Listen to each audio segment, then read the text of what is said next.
around with your buddies and tried to determine who would win in a fight, Laverne or Shirley? Or how about that time you got caught betting on your little sister's dance recital? But you know what really sends us over the edge? Sports. I once staged a fantasy doubleheader between the 1918 Red Sox and the 2004 Red Sox. By the way, the Sox won. Okay, what do you think? Best game won ever? Are you kidding, man? 1955, man. Brooklyn's only World Series title game. That thing started off with a bang. He steals it. Nowhere near as suspenseful as 1988 Oakland A's versus the Dodgers. All the way. High fly ball into right field. She is gone. You know what a favorite game me and my friends love to play is? What if? What if Randy Johnson were only 2 feet tall? What if drinking beer made you smarter? It's a fun game. Try it for yourself. What if Bobby Thompson had swung the bat a split second later? Dodgers would have won the pennant. The Dodgers would have won the pennant. Would they still call it the shot heard around the world? Well,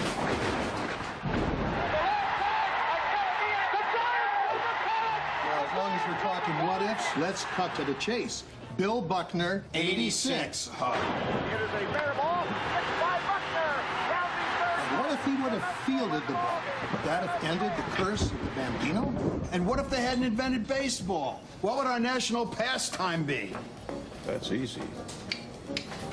Okay, eyes back on me. Things are about to get hectic, but it just goes to prove we're obsessed. Obsessed with tight skirts, fast cars, and double cheeseburgers. Sports and more sports. We'll do anything to impress some broad. Not that it ever works. I'm talking all-time series MVP. That's simple. Don Larson.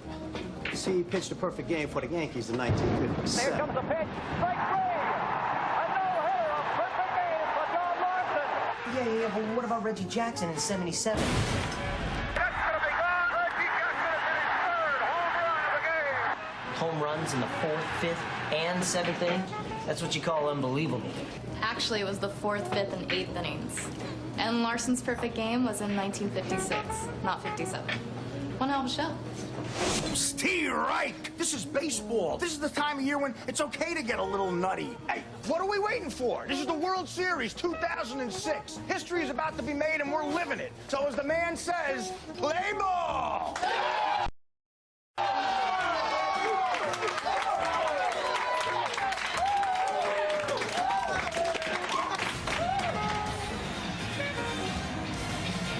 Our thanks to Artie Lang and Jerry Stiller for taking the time, and time is in excess in this city of late.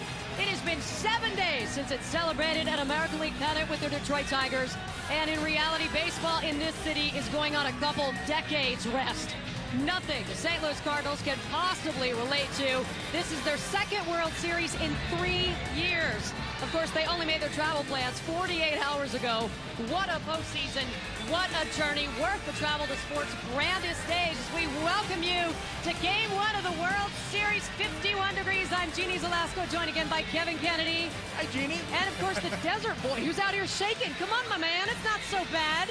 Jeannie, Kevin, I always expected to go to a World Series, but let's just say I didn't expect to be here with you guys. Well, we need to get you here, I guess. All right, the Tigers and Cardinals, they've done this before twice, 1934, 1968, both 7-game series. This should be fun. Well, the irony of it is, Jeannie, if you believe in stats only, you've missed the boat because these two teams had the worst record in Major League Baseball the last 50 games. The Tigers, number 1, the Cardinals, number 2. But you know what? The Tigers earned the right to be here by playing 700 ball for 4 months. So what? They faltered a little bit, ended up winning the wild card. They played well in the postseason when they have to. The St. Louis Cardinals, the same exact thing. They got healthy at the right time. And let's face it, their game plan pitching against the Mets, they executed well. Kevin, let me tell you something. This atmosphere here in Detroit is like nothing I've ever seen. They start partying when they beat the Yankees, and they have not stopped since. I gave it a little test drive. Oh, I gave the because you're a test drive journalist, last yes. night. Watch out. And it is everything that everyone, all the fans at home see in this ballpark. This town's going crazy right now. It's exciting. All right, manager Tony La Russa and, of course, Jimmy Leland have spoken daily throughout the playoffs. In fact, they've spoken regularly for almost 2 decades. The friendship that began easily on the diamond will make the next 10 days a little bit difficult, You Kevin. talk about best friends in baseball and in life. Tony La Russa and Jimmy Leyland go back to 1983, actually 82, but 83 is when they won the American League West. Tony La Russa was the manager for those 4 years in Chicago. Guess who he hired away from the Tiger organization? It was Jimmy Leyland as his third base coach. And after Jimmy Leyland resigned a few years ago from Colorado, guess who hired him in St. Louis to work for him for the last 6 years? Tony La Russa again, hired Jimmy Leland. Yeah, you know what, Kevin? Two guys I want to go to Vegas with right now, Tony La Russa and Jim Leland. These guys are rolling 7 and 11. Specifically, Tony La Russa in that series against the Mets. He pinch hits Chris Duncan against Feliciano. I'm sitting at home on my couch going, Tony, what are you doing? That's left on left. Feliciano mows down left-handed hitter. But you know what? Chris Duncan came through with a huge home run. A couple nights later, Randy Flores is on the mound against David Wright. I'm thinking to myself again, Tony, get Flores out of the game. He leaves him in the game, and sure enough, he mows down Wright, and then he ends up getting Sean Green. All right, how about the lineup change? Moving his catcher around, and we remember this. Yadier Molina just 2 nights ago. He's a Chevrolet player of the game from Game 7 of the NLCS. You can log on to worldseries.com/Fox Sports and vote for most dependable player of the postseason. Chance to win the dependable Silverado. And Eric, what you're talking about, managers go on feel sometimes. Yadier Molina, of course, you're looking at the defensive numbers here. The top 2 catchers throwing in baseball. Pudge number 1, Yadier number 2. Offensively, of course, you expect Pudge Rodriguez to get hit, but Yadier Molina came up with a big hit. Tony put him in the 7 spot, just on a field, and put Belliard in the 8 spot, and guess who gets a game-winning home run? Yadier Molina. You know what, Kevin? This postseason, 333, 2 homers, 2 doubles, 7 runs driven in for Yadier Molina. You know what? When they're not getting production out of their big guns, outlaw Scott Rowland, you can really count on a Yadier Molina. You're getting production where you didn't expect production from. So that's just a huge boost for the Cardinals, Gene. All right, by the time this is done, baseball will crown its 7th different champion in 7 years. Who will it be? And we'll hear from the legendary Ernie Harwell as this once lost franchise gets a shot at a world title and a shot to save the city. I think it's already done wonderful things for the city. The people have come together. They've come out all season long. They've been very supportive. They've waited a long time. And this is, you know, to be honest with you, it's worked for us. It's a party for them. Oh, Eric, a few of your friends that you caught up with last night, the party is on here. They're ready. The Chevy World Series pregame show on Fox is sponsored by Chevy, baseball's #1 fan. Chevy, an American revolution. Welcome back. At the start of each season, there are 224 possible pairings for the World Series. A Detroit Tigers appearance, 100-1 odds. The line reflected the pulse in this city, and many like it. Whatever happens, these Tigers probably won't become America's team, but they embody the American dream and helped an old baseball town rediscover its soul. Nobody to tell the story than the legendary voice of the Tigers, Ernie Harwell.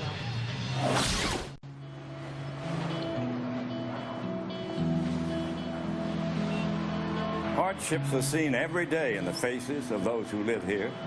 Faces tell the story of the past and hold hope for what lies ahead. For Detroit, the people make this city. Their strength has forged the toughness and resiliency which has overcome in the past and looks to overcome in the future.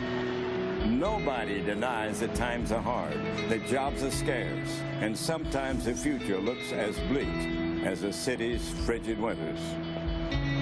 But like it has so many times and so many places, if only for a moment, baseball can heal. It cannot erase the past or dry tears, but baseball can unite. Baseball can be an escape, and baseball can give hope. This year, when the city needed it the most, the Tigers have personified the grit that defines Detroit.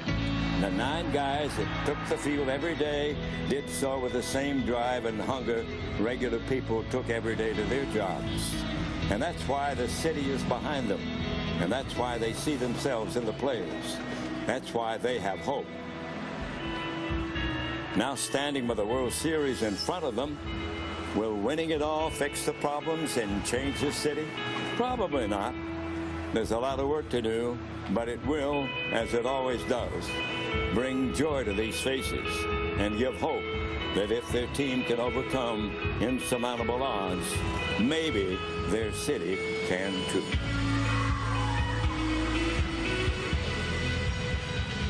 And even Tony La Russa had to admit he has been watching the Tigers this season. They are a great story. How about new history? For the first time in a World Series, 2 rookies get the start tonight, guys. Yeah, and Anthony Reyes, the rumor is that he's been tipping his pitches in the last start especially, so he went from the windup where you can see what he's doing with his hand in the glove to the stretch where you can't as a hitter see that, Eric. Yeah, you know what? We're facing the New York Mets, and Sean Green, I played with him. This guy's the best tip reader in the game. So if this guy was tipping his pitches, Sean Green was going to know, but he switched it up on him. He started working out of the stretch.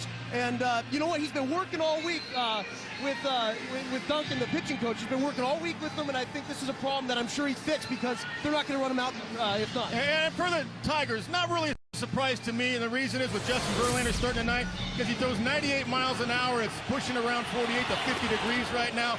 Why not? Can't punch those right-handers with the fastball and then drop that overhand hammer of a curveball. And remember, the Cardinals have faced 4 left-handed pitchers in the last series against the Mets. You know, Kenny Rogers will go tomorrow. That makes sense. But Verlander tonight, I like this move. He's getting ready. All right. I like the part where you make your predictions. Well, I'm 1 for 6 so far in the postseason. It's good news for Cardinal fans because I'm going to pick the Tigers in 6. You know what? Let me tell you this. I like the Cards, Reyes, Weaver, Carpenter, everybody. But I'm in Detroit, baby. I'm going with Detroit. And I'm going with this city. And I'll be waving the white towels with everybody else. The new broadcaster learns quick. Never upset the crowd that's sitting so close to you. All right. Still ahead. You know you got first pitch. You know you got starting lineups. But first, Detroit's own Bob Seger will be singing America the Beautiful. Don't you dare move.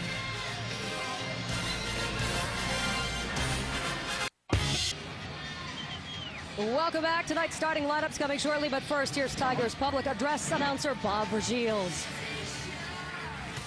And now the manager and starting lineup for the St. Louis Cardinals.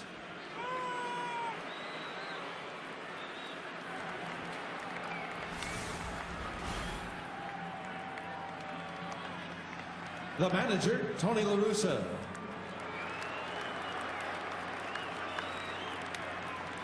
Leading off, the shortstop, David Eckstein.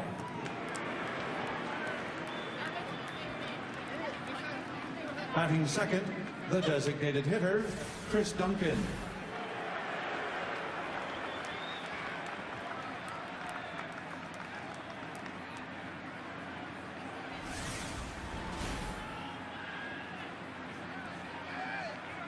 Batting third, the first baseman, Albert Pujols.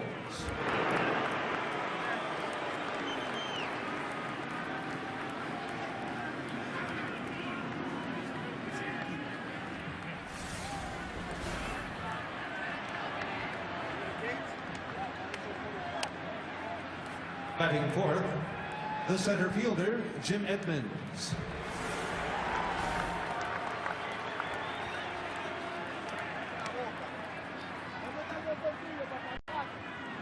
Batting fifth, the third baseman, Scott Rowland.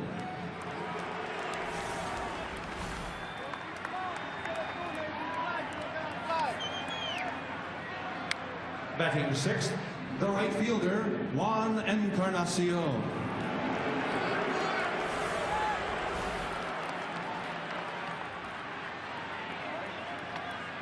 Batting seventh, the second baseman, Ronnie Belliard.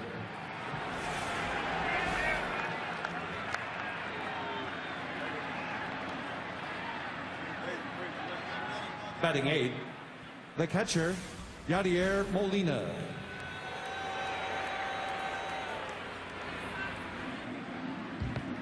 Batting ninth, the left fielder, So Taguchi.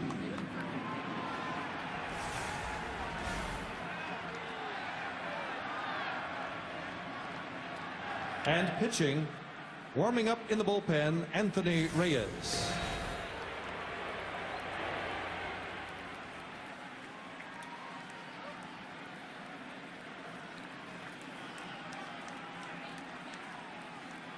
And now, let's meet your American League champion, Detroit Tigers.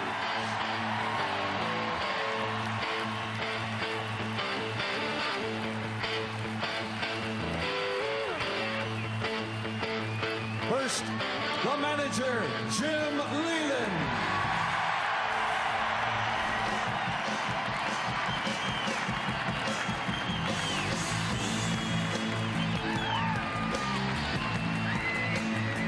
Leading off, the center fielder, Curtis Granderson.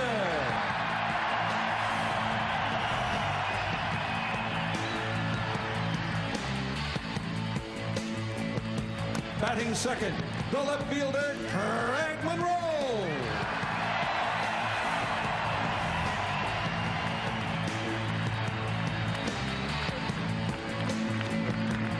Batting third, the second baseman, Placido Polanco.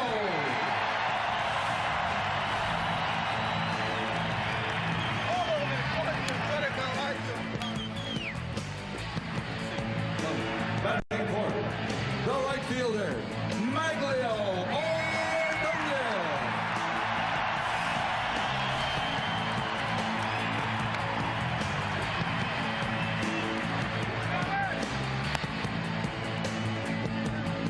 Batting fifth, the first baseman, Carlos Guillen.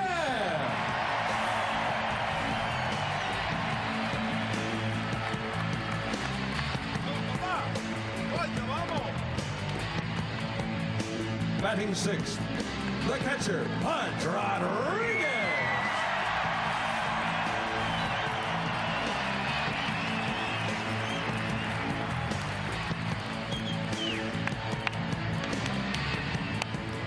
Batting seventh, the designated hitter, Sean Casey.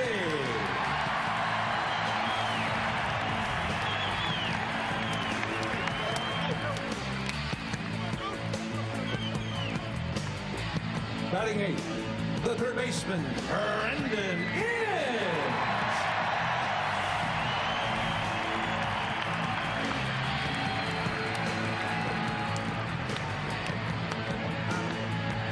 Batting ninth, the shortstop, Ramon Santiago.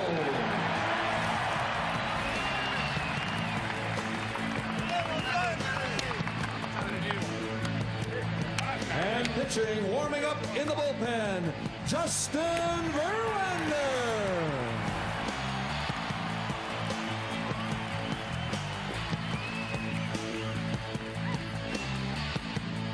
Hey everybody, let's hear it for the St. Louis Cardinals and your Detroit Tigers.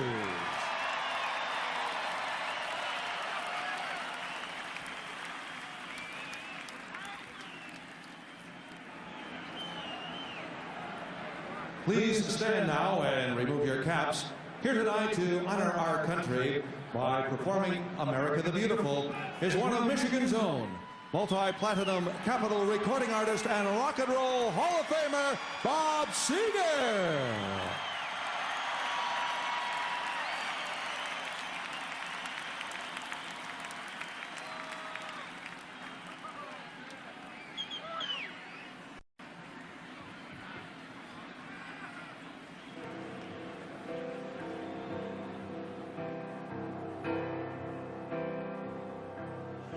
Oh, beautiful, for spacious sky, for amber waves of grain, for purple mountains' majesty. Above the fruited plain, America, America, God shed His grace on me and crown thy good with brotherhood from sea to shining sea.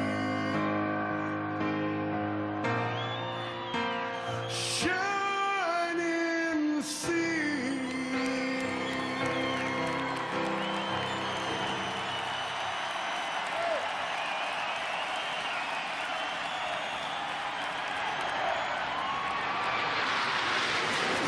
Up next, Joe Buck and Tim McCarver bring you Game 1 of the World Series. That is next on Fox. People don't like.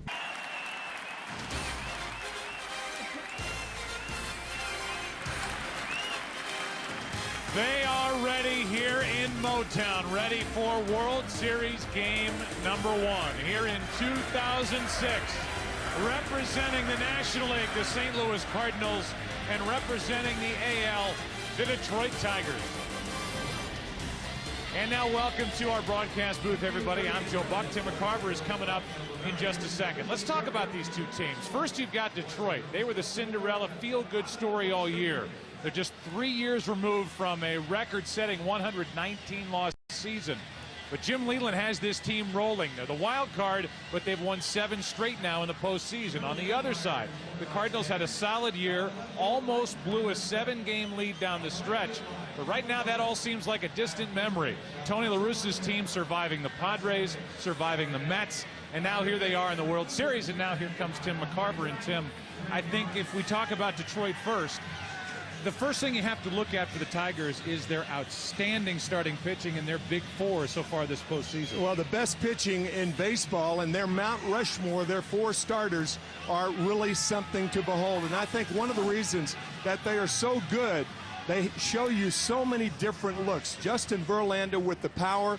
Kenny Rogers, tomorrow night starter with the control. Nate Robertson will start in St. Louis on Tuesday. He has good off-speed stuff and the power sinker of Jeremy Bonderman. I tell you, their postseason numbers match their regular season numbers. Let's stick with the pitching and talk about the Cardinals. After the division series, we were talking about that Cardinal reshuffled bullpen. But now, as you look back on the entire postseason for St. Louis, it's the starting pitching in those big 3 that really step out and say, hey, look at us too. I don't know whether people were shocked, but they were certainly surprised at the performances, the consistent performances of Chris Carpenter, Jeff Suppan, and Jeff Weaver. Their earned run average actually better than the Detroit Tigers staff. Now, here's the interesting part. Because the NLCS went a full 7 games, it's Anthony Reyes making the start, the rookie, and this is the first time in World Series history that 2 rookies will hook up in game number 1. They've been waiting 22 years here in Detroit to get the World Series back. It is here in 2006. 2 legendary managers will hook up. 2 very good friends, Tony La Russa, Jim Leyland. 2 good teams. World Series, game 1, next. The World Series on Fox is sponsored by Pepsi, the official soft drink of Major League Baseball. By Holiday Inn, the official hotel of Major League Baseball. By New Gillette Fusion, the best shave ever in manual and battery power. And by MasterCard. It is a chilly night here in Detroit. It could be a lot colder, but it is anything but toasty. 52 degrees at the start. It will drop as we go. Here's the lineup for Tony La Russa. Eckstein, Duncan is the DH, with Pujols sitting in the number 3 spot. Then Edmonds, Roland, and Encarnacion. Ronnie Belliard, Yadier Molina, and So Taguchi. He is in left field, and that's the starting lineup for the Cardinals, and it's brought to you by Bank of America. Here is the young rookie right-hander, probably the American League Rookie of the Year, Justin Verlander, and his belly's got to be bouncing. He's got to be a little nervous out there tonight, making a World Series start in game 1. I thought the interesting thing when we met with Jim Leyland, Jim saying he hopes it's warm enough for Verlander's curveball to be working tonight. Excellent fastball, changeup, but his curveball is second best pitch.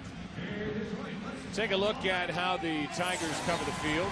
State Farm covers the field, and so do the Tigers as a group during the regular season.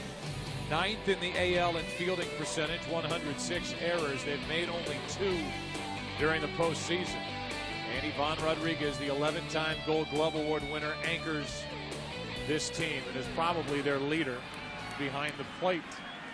The World Series is brought to you by Budweiser Select, brewed longer for a bold taste that finishes clean. Expect everything. What should we expect out of this World Series? Man, the flashball popping around Comerica Park. And the first pitch, a strike to David Eckstein. All 5'7", 165 pounds of David Eckstein, waiting for an 0-1.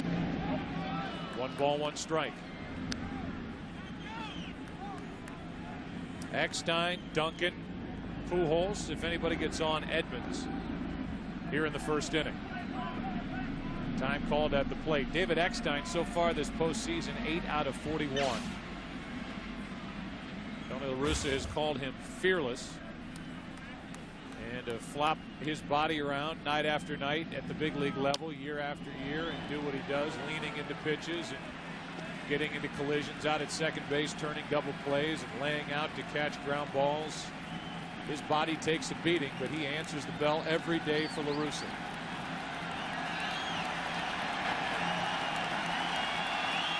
A 1-2. Good breaking ball, drops low. Boy, that thing is nasty. 2-2. Well, the reason Jim Leland was talking about the curveball is when it's cold weather, the curveball does not break as sharply as it does in warm weather. Another one. It drops low again, and the count's now full. So the early questions for Verlander: what kind of feel will he have for that curveball? Will he get the high strike called on that good fastball from Randy Marsh? Eckstein grounds it foul. And on top of that, Tim, we talked to La Russa before this game. He has impressed upon his hitters to lay off high deliveries, something they did not do in the NLCS against the Mets. Scott Rowland comes to mind, a guy who fouled off and made outs on high fastballs to get it down in the zone. That is Santiago to his left, one away.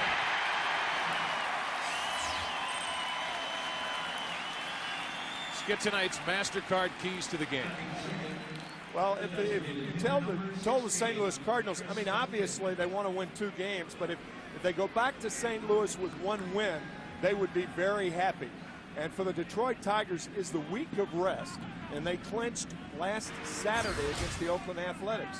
So is the week of rest, is it going to hurt them? Doesn't look like it's going to hurt them so far from the looks of Verlander. Duncan way out in front. 0-1 and now 0-2. Chris Duncan, the rookie. It's rookie on rookie here with 1 out and nobody on at the top of the first inning. And Verlander is working in a hurry. Breaking ball missing. Well, this Detroit team has had 6 full days of rest, as Tim talked about. They clinched on Saturday against Oakland. The last 6 teams with at least 5 days of rest have all won in World Series play, and that missed inside 2-2. The crowd wanted. Strikeout number 1 for Verlander. The 2-2. Full count again. I haven't seen a pitcher work this fast all year. Not in the American League in particular. A league known for slow working pitchers. Duncan grounds it to the right side for Polanco. 2 out. Take a look at the scouting report on Justin Verlander, the hard-throwing Virginia right-hander. Only a 2nd professional year, an excellent changeup. And that 3rd point, will his curveball, because of the 52-degree weather, be breaking like it does in warmer weather? Here's some good news for you. There's some rain moving into the area, we understand. And tomorrow it's supposed to rain. It might snow by tomorrow night. Aha, jingle bells. First pitch strike to Albert Pujols, who had only 1 RBI during the NLCS. Yet his team, the guys around him, pushed on through the Mets. We were there 2 nights ago in that thrilling Game 7. A 3-1 St. Louis Cardinal win. Here's a 1-1. Outside, 2-1, and the Cardinals have been pretty patient here with their first 3 hitters.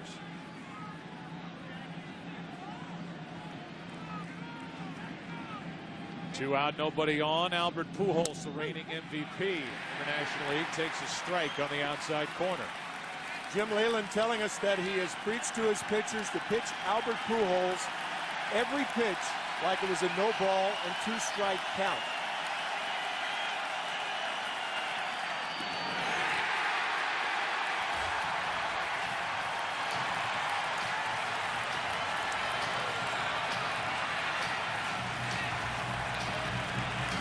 Now that's a hook.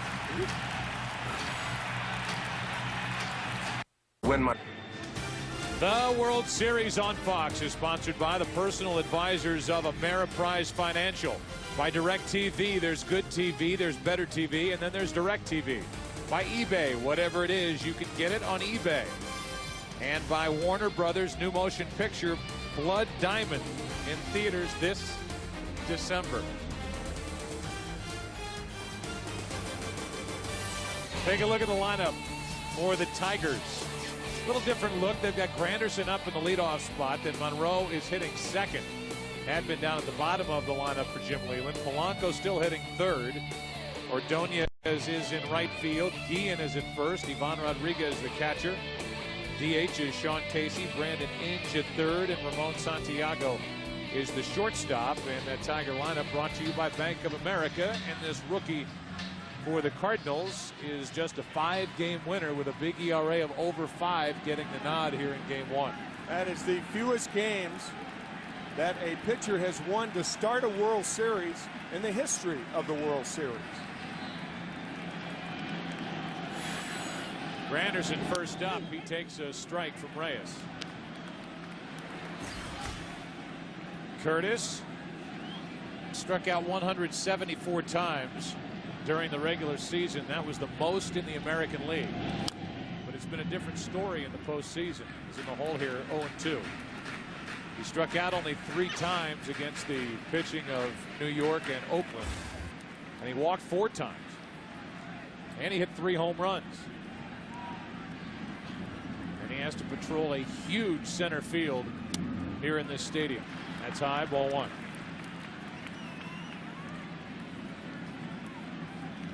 How about that? 420 to straightaway and a lot of room in right center field.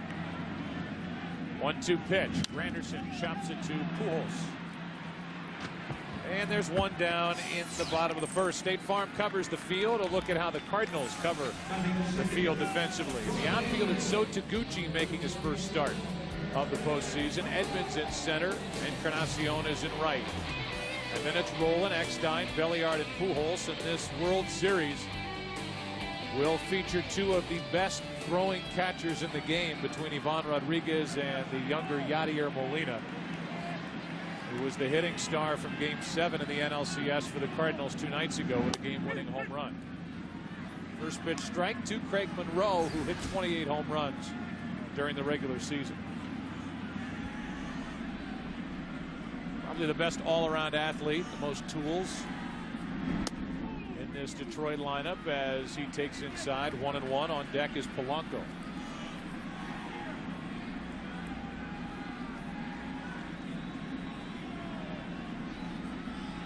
A 1-1 from Reyes. Fought off, foul back, strike 2. Tony La Russa said, Tim, that he made the final start of the year, the last day against Milwaukee. He was not on the roster for the division series. He did make a Game 4 start in the NLCS, and he thinks he'll be a little better than that because of the experience here tonight, getting the World Series. As Monroe hits it fair, down the third base line into left, and Monroe will have a double with 1 out. When Anthony Reyes started in the National League Championship Series, he went 4 innings, and he featured a straight change.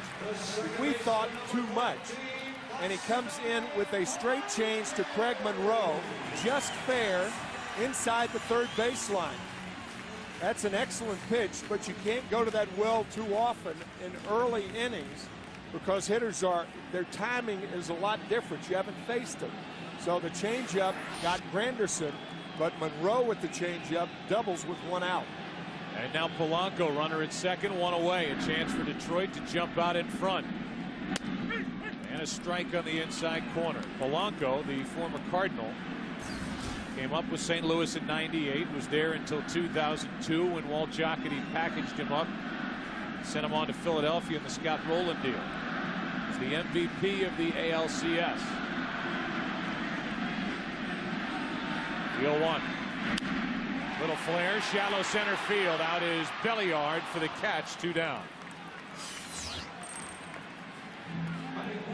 Take a look at the scouting report on Anthony Reyes, who is a teammate of Mark Pryor of the Chicago Cubs at the University of Southern California. 4-seam fastball.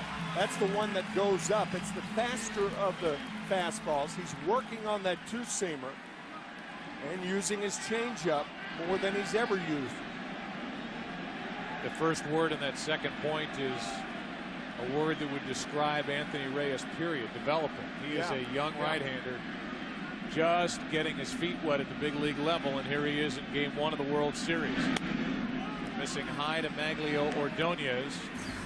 When he last was at the plate, when it counted, he hit the walk-off home run to help the Tigers sweep the ALCS over Oakland. 1-0. Molina somehow keeps it at the plate. It looked like this.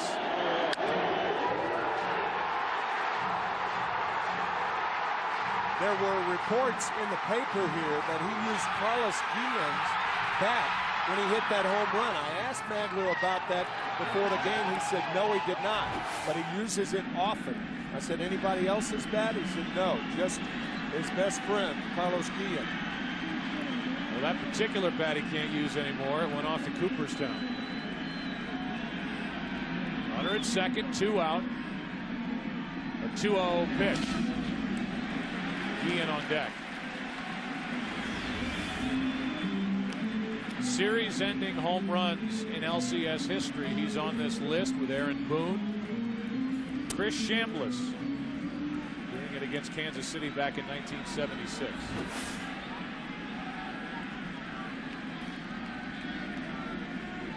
Boone did it against the Red Sox. Here's a 3-0. Ordonez takes a strike.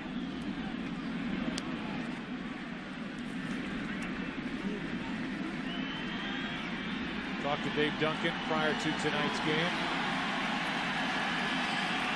He thought Reyes would be nervous here in the early going, but believes he could get through some innings. As Tim mentioned, he went 4 in that game 4 start, and he allowed 2 runs on 2 home runs.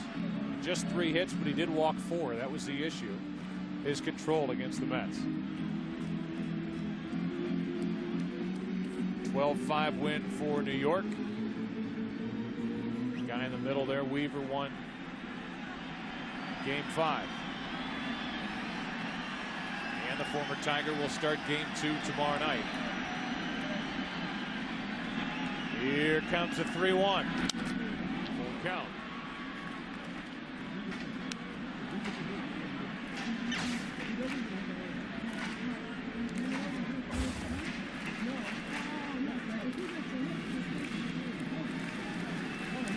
How can that bat boy look so tired? It's the first inning of game 1. Runner at second, 2 out, 3 balls, 2 strikes. And a walk. A double, a walk. And now a guy who, when you start asking around in the Tiger clubhouse, who they would expect to have a great World Series, it might, if the Tigers end up winning this, be an MVP candidate. This is the guy that most point to. Yeah, he had a good division series against the Yankees, but only 3 for 16 against the Athletics. But he is their clutch player. Jim Leyland calls him the smartest player on his roster. By the way, no thought of pitching around Ordonez to get to Guillen. Guillen, too good a clutch hitter. He just walked him.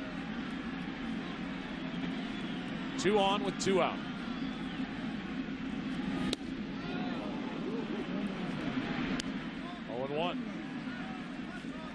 You can look at the numbers and you start to realize that's what he's done this season, hitting .367 in the postseason.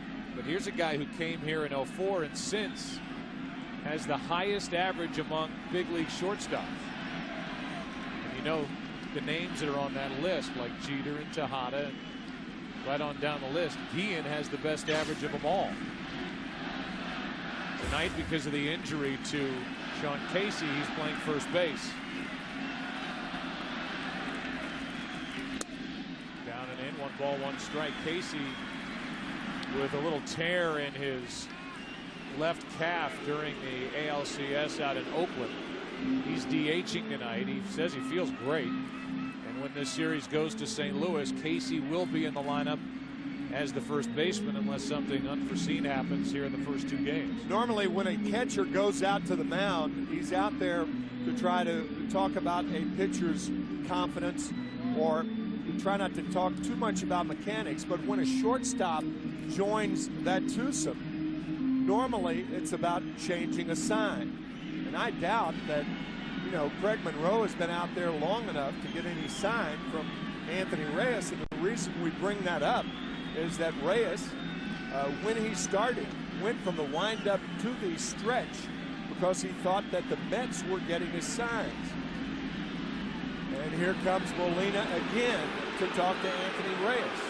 I thought you couldn't call back-to-back timeouts. Is that just the NFL? If a catcher goes to the mound twice, the pitcher should have to leave the game. Same as the manager rule. What could have changed right then? I don't know. That's the one thing you don't want to do, is you don't want to get your pitcher thinking so much that it takes away from the way he's releasing the ball home. 1 ball, 1 strike. Guillen trying to put the Tigers on top. That's why. Yeah, it's worth bringing up about him tipping his pitches, and he was. The Cardinals saw him tipping his pitches. The Mets saw him tipping his pitches. So we went to the stretch in that Game 4 start in the NLCS. But I would imagine you start getting that bouncing around in your head, and you start worrying about that, you forget the pitch. That's you really messed up then. Here's a 2-1. Into right field. That's going to drop for a hit. The Tigers take the lead. Encarnacion makes an error. Throws towards second late, and it's 1-0 Tigers.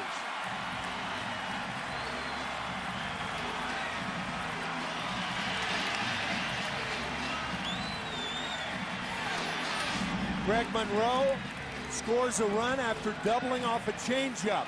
Carlos Guillen, a single and a second base on a changeup. So the changeup has hurt Reyes here in the first inning.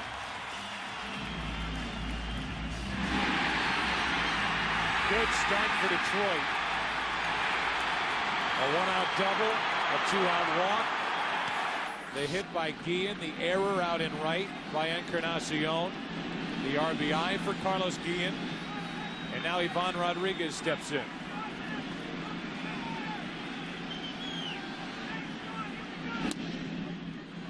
That misses for ball 1. Ivan Rodriguez hasn't hit much this postseason, but realize in his postseason career, he's a .406 hitter with runners in scoring position. That is the 6th best total all time. He has runners at second and third, 2 out. A 1-0 pitch. A little flare caught by Belliard, and the inning is over. However, the Tigers are on top. RBI by Guillen. 2 left in the inning, and after 1 in Game 1, 1-0 Tigers.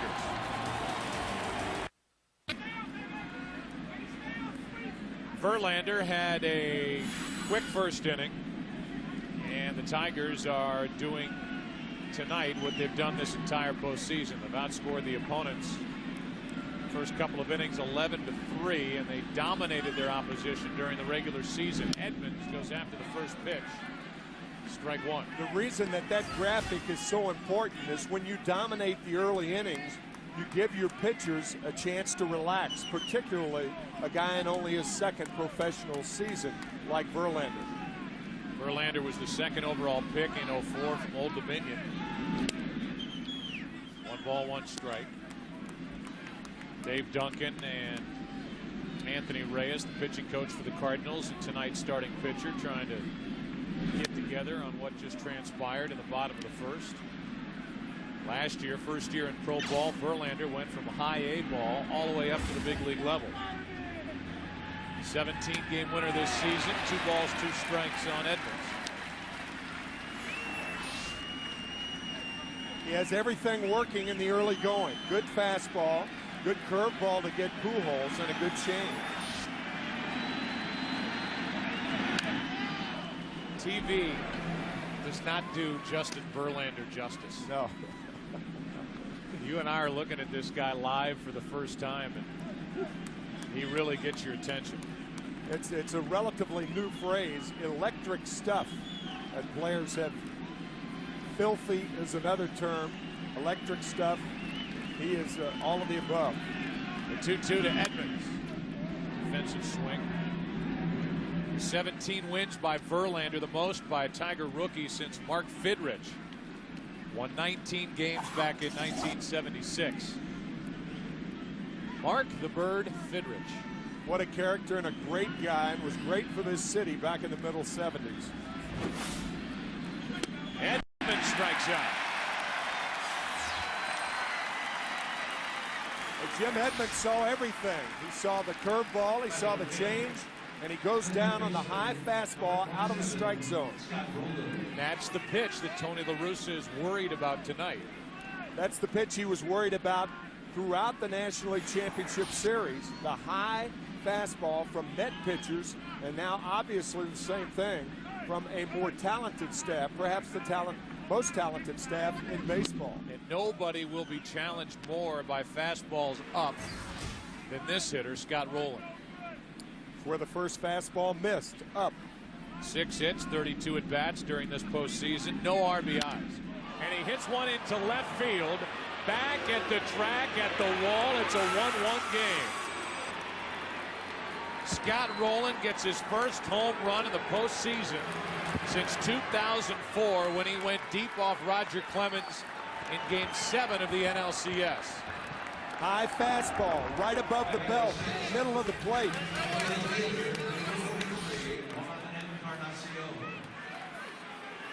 Actually, between the letters and the waist, and this is the pitch that Rowland was making an out on throughout the National League Championship Series.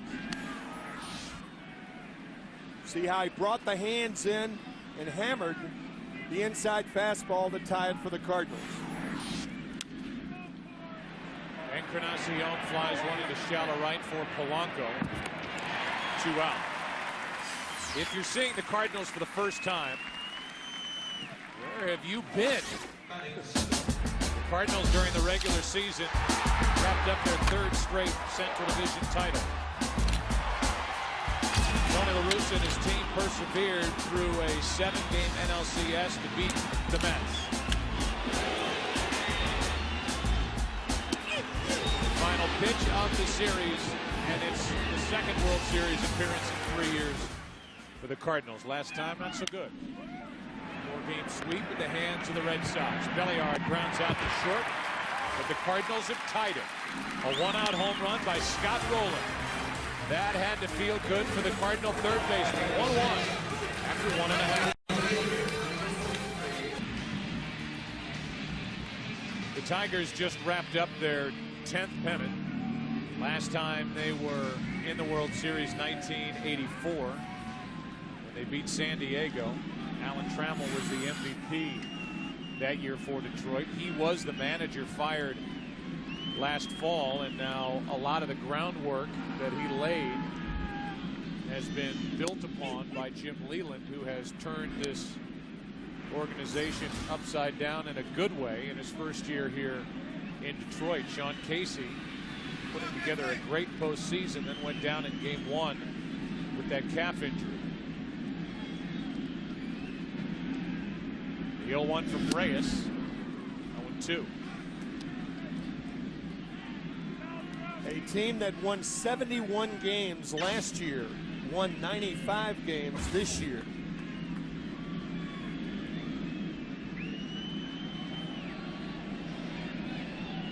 Molina flashing the signs, and the 0-2 pitch dips low. 1 ball, 2 strikes. This Detroit organization, which dates back into the 1800s, has 4 world championships. 1935, 1945, 1968, they came back to beat the Cardinals, who had a 3-1 lead, and then the 1984 season. The 1-2 pitch, Casey strikes out. The first strikeout for Reyes comes at the hands of the leadoff hitter here in the 2nd. Good inside fastball, foul tipped by Sean Casey into the glove of Molina. I can just tell by the way you're talking, you want to see, and if you were back there behind the plate calling pitches for Reyes, You want to see him establish that fastball. Yes, that's the way I would go. When you come out with that changeup in the early innings, to me, that's not the way to go. You establish the fastball, and then second time through the lineup, it's a different story. There's Brandon Inge. He flies to right. 2 down. This is a big park. This is not as big a park as it once was. Tigers' first year here at Comerica was back in 2000. And the pitchers loved it. But the question was, would they ever be able to get any big-time hitters to come here as free agents because of the dimensions of this park? Well, they moved the left field fence in 25 feet in 2003. It's still big to center. It's still very deep into right center field. But left field has been made a lot easier.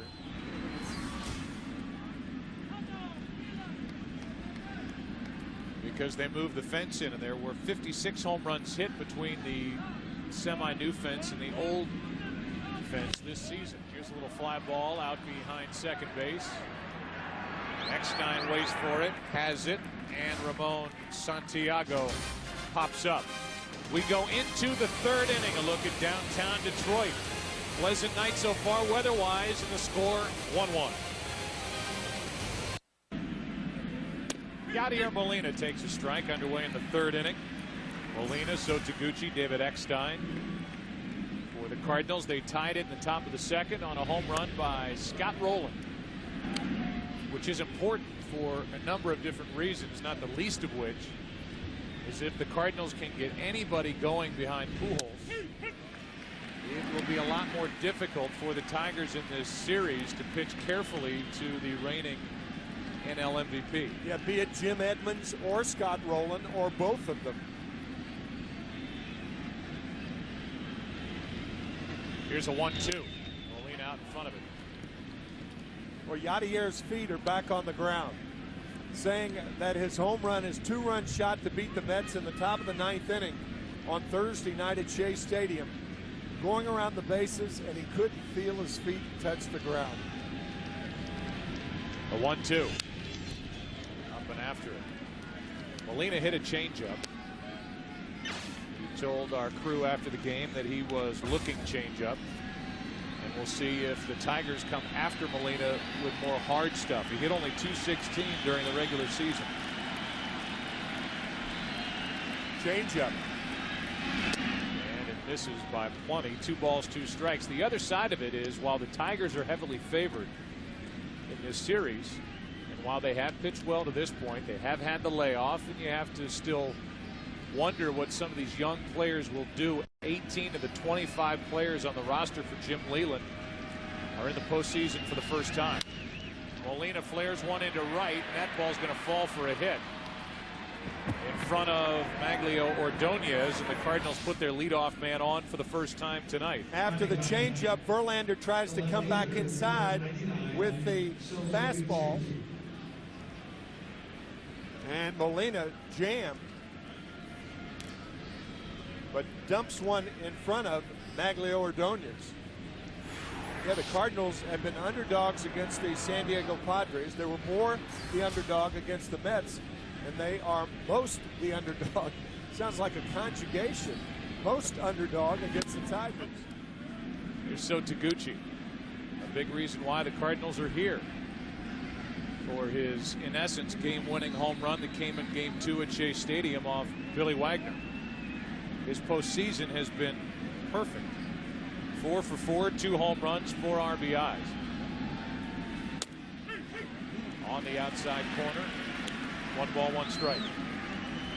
The fact that the Cardinals are such underdogs in the World Series, you get the feeling that it kind of miffs Tony La Russa in our meeting tonight. He did not take kindly to a writer who said Tigers in 3 during the World Series. And Taguchi on a hit and run throws his bat at the ball. It's a fair ball as Rodriguez picks it up, gets the out. And with Molina running like a bunt, Taguchi advances him down to second base. Had Rodriguez let this ball go, it would have gone foul. Taguchi throwing the bat at the ball, and with Rodriguez's arm, he understands that he can get the one out, and he took it. This ball would have rolled foul had he let it go foul, but he opted to pick it up. So he throws ball and chalk to get Taguchi. And I'm sure there are people at home saying, well, why didn't he just let it roll foul? Then the Cardinals don't have a guy in scoring position. Taguchi's up with another strike in the count. But there are many people who would argue the other way, saying if there's an out sitting right there, grab it, take it, and move on from there. Yeah, not only that, you can't read whether the ball is going to go foul that quickly. And if you hesitate, Taguchi's got an infield hit. Eckstein now with the RBI chance, and it counts 2-0. David grounded out to short his first time up. It's a simple compliment that he gets from his manager, Tony La Russa, but it means a lot to David Eckstein when Tony La Russa reminds him that he's a good player.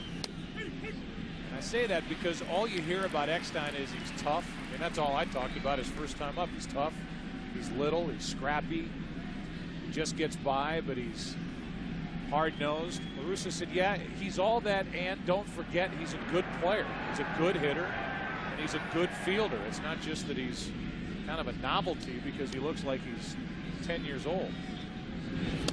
Out in front of that pitch, 2-2.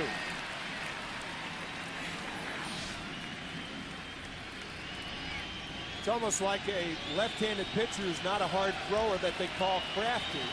And he's thinking, when are you going to give me credit for being a good pitcher instead of crafty? The 2-2. Breaking ball got him, and what a pitch that was from Verlander. A knee locker from Verlander. You could see the movement in Eckstein's. When you got a hitter like that, you got him in the cradle and the curveball getting Eckstein. Not too many guys are going to hit that pitch.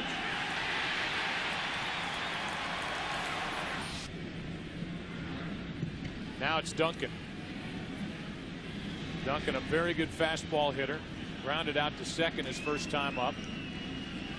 Runner at second, 2 out. And a skipper in there for ball 1. If you don't know and you're just checking out the Cardinals for the first time, Chris's dad is longtime pitching coach with Tony La Russa, Dave Duncan. And with La Russa in Chicago, Oakland, and now St. Louis from his first year on in 1996. 2-0.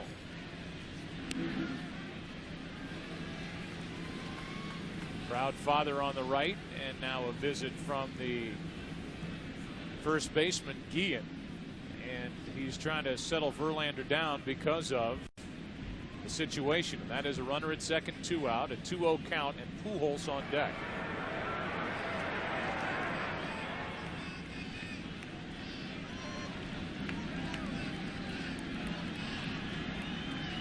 To Duncan. 2-1. For the most part, the Tigers do not want first base occupied when they pitch to Pujols. Jim Leyland telling us that you can't drive yourself crazy about that the Cardinals are a good lineup. Pujols is the best hitter. That is a fair ball down the right field line. It takes a funny bounce. Molina will score, and it's 2-1 St. Louis as the rookie Chris Duncan delivers with 2 out here in the 3rd inning. So Verlander throws Duncan a 2-1 changeup just inside the line. Changeups have hurt both pitchers thus far. You can see that grip. When a pitcher grips that ball tightly, the slower the pitch. Just inside the diving Guillen, and now there is a place to put Pujols, but the Tigers are going to pitch to him. Like it's 0-2.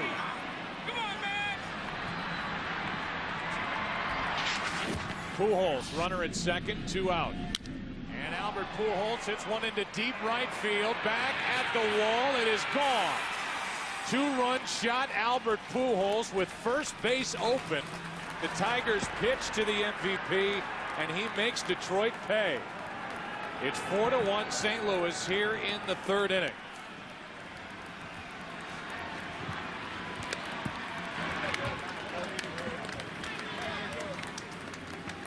Third home run this postseason. He had only 1 RBI the entire NLCS. He's got 2 here in the World Series now. So instead of pitching Pujols like it was 0-2, Verlander pitches him like it was 2 balls and no strikes. Tell you, Jim Leland told us before the first division game against the Yankees, Joe, that Tuesday night, that he'll be second-guessed a lot in the division series, in the ALCS, and he'll be second-guessed about that, too. First base open. I just don't understand it, because he was talking about, I'm not going to go to the point, I don't think, where if it's 2 out, nobody on, I'm going to put him on. But he was thinking in those terms, not runner at second, 2 out. Edmonds coming up in a situation where Pujols can add to a lead, and yet he gets a pitch right down the middle, and Pujols didn't miss it.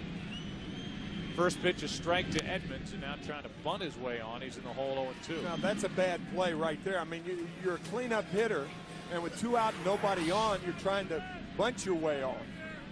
Not a good play, and that's why the third baseman, Brandon Inge, is back so far. Now Edmonds strikes out for the second time tonight, but the Cardinals come up with 3, capped on the 2-run shot by Albert Pujols. 4-1, the Cardinals lead here in the middle of the 3rd inning of Game 1.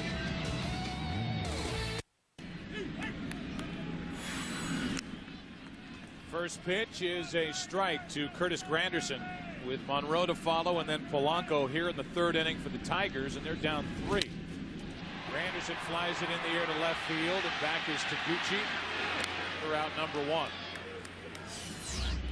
Just to go back to the 2-run home run with 2 out, first base open in the top of this 3rd inning, hit by Albert Pujols, and we started to talk about our visit with Jim Leland, and we plan on visiting with the Tiger manager in game.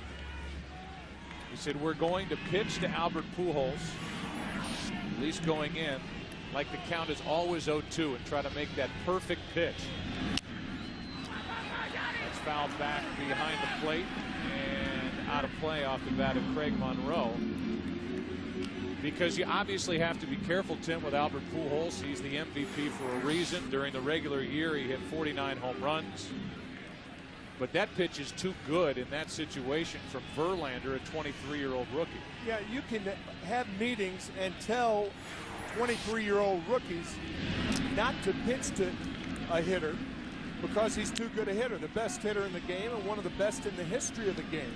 But once you get out there, you're not used to pitching guys like that. You're not used to making 0-2 pitches on guys and pitching around them. Shattered bat. That is a foul ball. So that's when a manager has to make up or make the decision for the pitcher. I mean, if you tell a young pitcher like that to go ahead and make an 0-2 pitch on a guy like Pujols all the time, well, his competitive ire takes over. I mean, again, this is his 2nd professional season. And to expect him to execute pitches like that to the great Albert Pujols is a very, very difficult assignment. So you expected the intentional walk. I did. I expected the intentional walk. I'm sure Albert expected the intentional walk. He didn't get it. Then he hits the home run into right to make it 4-1. Now a 1-2 pitch to Monroe. See Reyes start to mix in the breaking ball more here in the 3rd inning, and the count evens 2-2. Tigers have won a franchise record 7 straight postseason games. Lost the first division series game at New York against the Yankees, and they have been rolling ever since. Right at the shortstop Eckstein, and that's out number 2. As we look back on the season for Jim Leland's Tigers, they have some of the best young guns in all of baseball and the best ERA in the major leagues this year. The first time that's happened in franchise history. Led their division for 147 days, did not win the Central. And their 7-game playoff winning streak continued on a walk-off home run by Maglio Ordonez. Here's Polanco hitting one a ton down the line. It is foul. We talked about how smart Carlos Guillen is as a player. Well, this guy right here is going to be a future manager in my estimation. This guy is one of the smartest players around. He went up there looking for a pitch he could jerk. He's not a home run hitter, but he looked in and up, got it, pulled it foul. Now the 0-1 from Reyes. This is down and away. The Tigers really missed him when on August 15th he separated his left shoulder making a diving play at Boston. He missed 5 weeks, and this Tiger team was 8 games under 500 with him out of the lineup during that stretch. Now this is overall with and without Polanco in the lineup. 24 and 31 when he's not in the lineup. 78-37 the runs per game. The team average is better when he hits in the number 2 or number 3 spot. In the hole here, 1 ball, 2 strikes. And Polanco pops it up, right side, foul ball, out of play.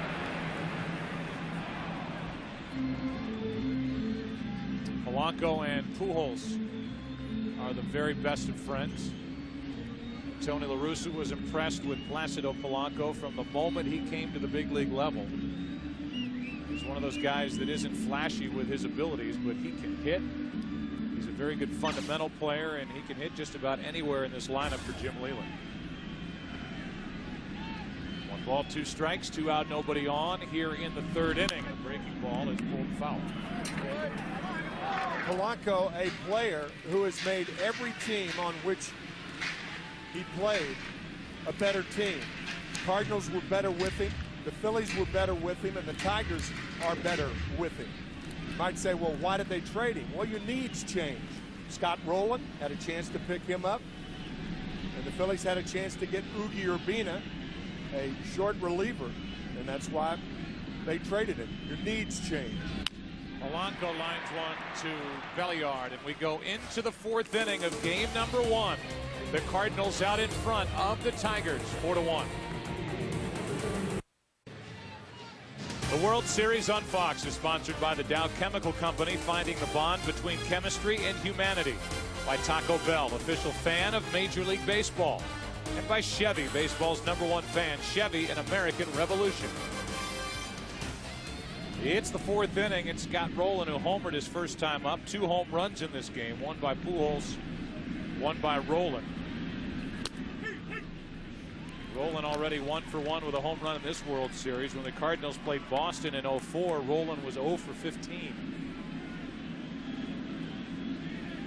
Had a bad calf during that 04 postseason, and it got worse and worse. And by the time the Cardinals got to the World Series against Terry Francona's team, they were out of gas, and it showed. Here's the 0-1. 0-2. You could really, Tim, look at the last 3 swings that Scott Rowland has had in the postseason. NLCS Game 7. He was robbed of the home run by Chavez and got a base hit in front of the Molina home run of the 9th. And then tonight, goodbye. 1-2. To the point where he has, in effect, pushed Detroit and impressed Detroit with a high fastball. When you do that, you make them change. 2-2. To the point where they come back with 2 breaking balls. We didn't see the Mets do that the whole series against Scott Rowland. They didn't have to. No, that's right. Because he kept fighting off that high fastball, popping it up, fouling it back. 2 balls, 2 strikes. And a breaking ball strikes out Rowland. That's 5 strikeouts for Verlander. And let's check in for the first time tonight with Chris Myers. Hey, Joe, one of the more interesting stories in this series that neither manager wants to talk about is the unique relationship between La Russa and Leyland. It goes far beyond baseball and their friendship. But Leyland says here the players are the show. I don't want to talk about it. La Russa said, I don't want to ruin our friendship and talk about it if he doesn't want to talk about it. But he did say, I wish I had $1 for every minute we've talked over the years. I'd be a rich man. And they both, you get the impression, they talked for a few minutes before the game. They both feel richer for being friends with each other. Yeah, and it's a relationship that dates back to 1982. Tony La Russa giving Jim Leyland a shot on his big league coaching staff, and then most recently, for 6 years, Jim Leyland was a scout, a Major League Baseball scout for the Cardinals while working out of home. Got the itch to come back, he said, because he watched Tony La Russa even more carefully and wanted to give it another shot. That misses down and in, and on 4 pitches, Encarnacion gets the first walk of this night, handed out by Verlander. There's the comparison. Tony La Russa's win total, by the way, number 3 on the all-time list, behind Connie Mack and John McGraw. Each manager has won a World Series, and whoever wins this World Series, the manager will accomplish something and join only Sparky Anderson on the list of managers who have won a World Series in each league. Sparky doing it in 75 and 76 with Cincinnati, and he was the man in charge here in Detroit back in 1984. Encarnacion back ahead of the tag by Keane. That was close. Verlander is 6'5", and not too many pitchers that are 6'5" have quick moves to first base. You have to have quick feet. And Justin, an excellent athlete. You talked about being from Virginia, going to Old Dominion. Marvelous athlete with very, very quick feet and a good move to first. Ronnie Belliard takes a strike. Talking to La Russa before the game, he said the combination of this pitching staff, whether it's Verlander or Kenny Rogers or Bonderman or even Robertson, along with Ivan Rodriguez, is likely to shut down our running game. And when a manager talks like that, he's talking about the stolen base game, not the hit and run game. Breaking ball misses, ball 1. Belliard's let the hair go a little bit. He's taken the braids out, and he's gone with a new look here in the World Series.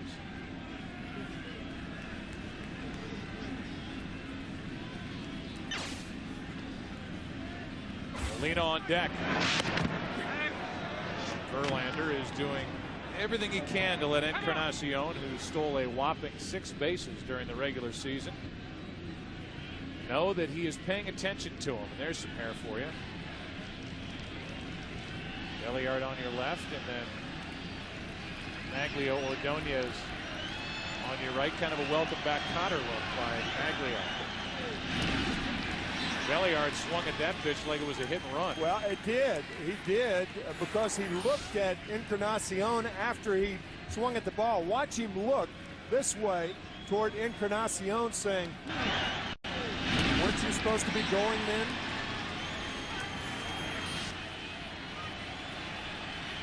One ball, 2 strikes. Verlander has struck out 5. 1 on, 1 out. And that breaking ball stays up a little. 2-2.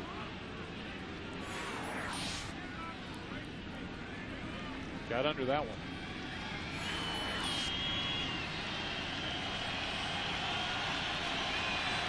Belliard grounded out his first time, and I am surprised that they've got Verlander, the 23-year-old, so worried about Encarnacion over at first.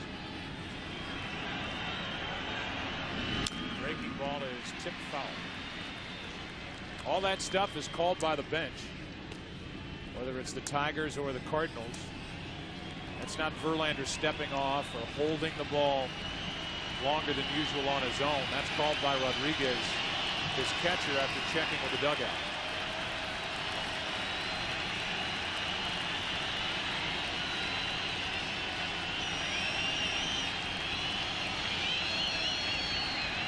The 2-2.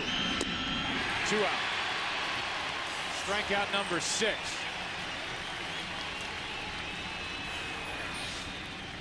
Verlander has been impressive with 3 pitches. The key pitch, the home run on the fastball hit by Pujols, but the changeup gets Belliard. Strikeout number 6 for the young right-hander. Now Yadier Molina, who has been the hitting star so far for the Cardinals in the postseason.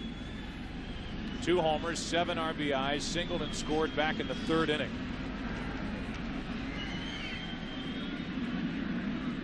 And is hitting just under .390 in his last 10 road postseason games. That's chopped and foul.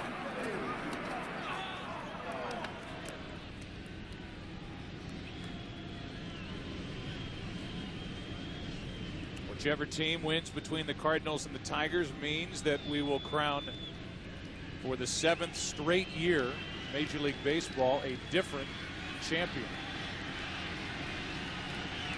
The 0-1. Breaking ball's a good one, 0-2. No other sport can claim that. And plain and simple, that means revenue sharing is working.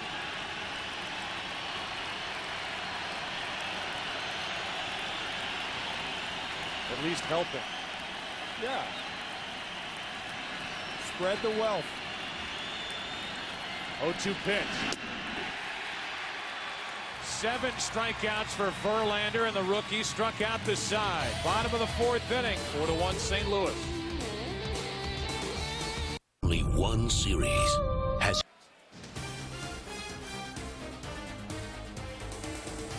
We welcome you back to Detroit. It's World Series game number 1. And the heart of the order for the Tigers, down by 3.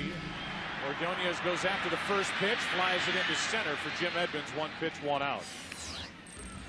Tony La Russa gave us a little visit during the last break.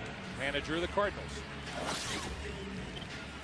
The ball, Scott Rowland, he took a high fastball and dumped it over the wall in left field. That has to give you guys some excitement down in the dugout just because of the pitch alone. Well, that and the way he finished up the series before, and this at bat here, he had a couple of great swings, just an outstanding 2-2 changeup. But we get him going, helps a lot. Yeah, it really helps out your situation, and it points to what will or won't be done with Albert Pujols. Were you surprised with first base open that the Tigers went ahead and pitched to Pujols when he homered? Well, I know that the Tigers have great respect for Jim Edmonds. I mean, they've seen him be a big timer, and that's one of our pluses, because if you don't want Albert, Jimmy's got a chance to get you. Let's talk real quick about Albert Pujols. Some said he was pressing during the NLCS. He had the home run. He had 1 RBI. That has to get him going a little bit and get the weight off his shoulders, son. Well, Joe, I looked at it, Joe. We didn't give him a lot of RBI chances, and I mean, his average was still, good. So, I mean, Albert's Albert, and he's going to be fine. All right, Tony, thanks for your time. To back up with numbers, what La Russa was talking about, Pujols stepped to the plate in the first inning tonight with a .324 average this postseason. A lot of that damage done against San Diego. But in the NLCS, only 5 times did he come up with runners in scoring position against the Mets, and he walked 3 of those 5 times. Now, I think it's worth pointing out, too, that Pujols hit the first pitch. He hit a pitch before he gave the Tigers a chance to pitch around it or to rethink their position. So the fact that the first fastball was what he was looking for was, I guess, doubly lethal from a Tiger standpoint. First pitch, home run right field. That made it 4-1. It's still 4-1. And Guillen, who has the only Tiger RBI with a base hit with 2 out in the first, to score Monroe. Waits for another and strikes out. You want to call it swinging or looking, you can take your pick, and that's strikeout number 2 for Anthony Reyes, who all of a sudden has retired 9 in a row. And Guillen caught in between. We talked about the 2-seam fastball earlier.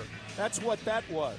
Usually if you see a pitch away from a left-handed batter from a right-handed pitcher, it's a 2-seam fastball.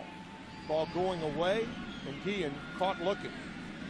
Ivan Rodriguez hit a soft line drive for an out with second and third 2 out in the first inning. He gets this one off the end of the bat into right center field, Encarnacion.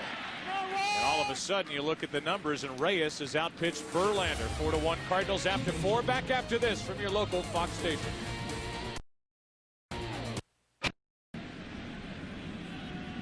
This game skips into the 5th inning. So Taguchi, the number 9 hitter. Then Eckstein and the DH Duncan. Or St. Louis up by 3. Verlander pours a fastball in for strike 1. He has struck out 7, walked 1. He had the bad inning in the 3rd when he allowed 3 runs on 3 hits, capped on the home run by Pujols. 0-2 on Taguchi, who's 0 for 1.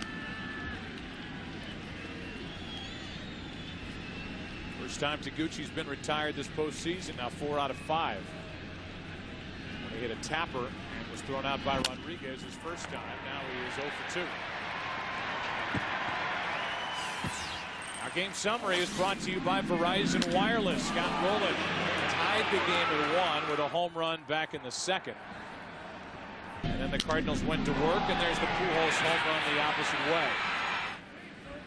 A matchup of Verlander, a 17-game winner, against Anthony Reyes, a 5-game winner. The red-hot Tigers have been cooled to this point. Here's Eckstein, 0 for 2.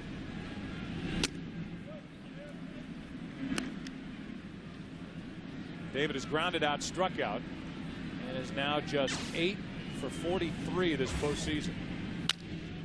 He is 8 for 44. 2 down. But Joe, during the National League Championship Series, some of the Cardinals who were not supposed to hit home runs hit home runs. David Eckstein, So Taguchi, Yadier Molina hit 2.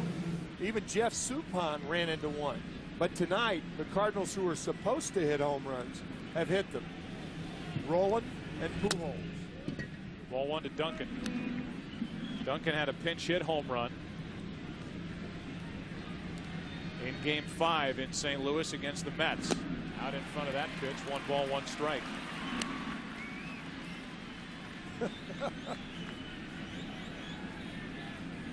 Early sledding here in Detroit. They have some tomorrow night. 1-2 on Duncan. Verlander has got his stuff back together. Tigers in the bottom of this inning will have the last 3 in their lineup.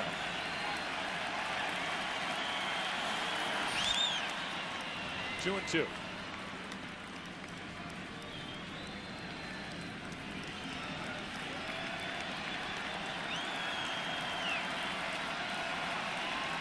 Duncan strikes out, and that's 8 strikeouts for Verlander. 7, 8, 9 hitters coming up for the Tigers as they trail St. Louis by 3. The World Series on Fox is sponsored by Chevy, baseball's #1 fan. Chevy, an American revolution. We just had our chat with Jim Leland, and we'll play that for you when we get the opportunity here in the bottom of the 5th. Meanwhile, the Tiger Bats trying to get it going against Anthony Reyes, who has not surrendered a hit since the 1st. He's retired 10 straight. We talked with Jim Leland. It was one of the most candid admissions I have ever heard a manager make during a ball game. Casey struck out his first time, foul tipped it into the mitt of Molina, and he takes a strike from Reyes. And Reyes has really changed the way he's gone about trying to get outs tonight. He kind of fell in love with that changeup in the first inning like he did against the Mets, but he's gone mostly with fastball, curveball since and has retired 10 in a row. Ties up Casey with the fastball. And it's 0-2.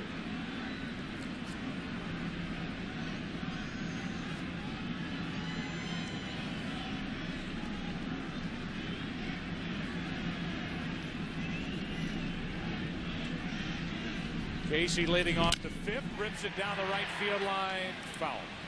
You know, it's not as if Reyes is not capable. Anthony Reyes was 1-1 in May.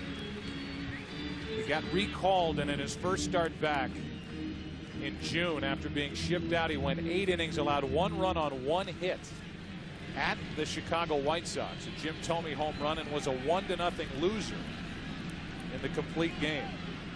But for the most part, he has been inconsistent in 2006. How Casey hit that ball, but he did. The count's still 0-2. Well, that's that theory. Hit the ball before it hits you. There you see the numbers, a 1-2 record, but a good ERA, and then a real struggle to close out the season.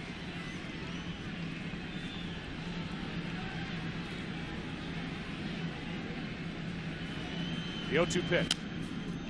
out of play. And just to put another log on that fire, as you promoted the interview that we did with Jim Leland, you'll find out within the interview why these players love playing for this guy so much. He is an honest person and somebody who does not play games with these big league athletes, has the right thing to say going through the clubhouse, changing the culture with the Tigers. Casey is jammed and flies it into right center field for Edmonds. One out, and here is Tiger manager Jim Leland. Well, Jim Leland, obviously the question will be here early is first base open. You had Pujols up, 2 out in the inning. Edmonds coming up, and you guys gave him something to hit, and he didn't miss it with a home run into right. No, that's right. And, you know, I have to take full responsibility for that, but we weren't supposed to pitch to him there, and he just tried to get one way outside, and it tailed back over the outer half, and he hit it out of the ballpark. So, but I don't, you know, I'll take the blame for that, but it wasn't Justin's fault, but obviously we weren't supposed to be pitching to him there. Since that point, Verlander has gotten his stuff back together, and he looks like he's back on top of things. Now, what are you guys trying to do against Reyes? What have you seen him do?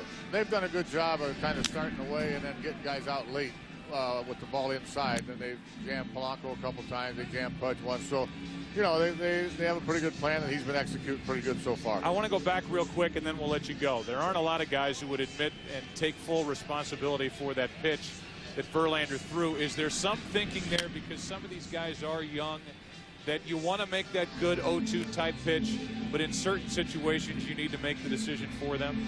Yeah, that's probably right.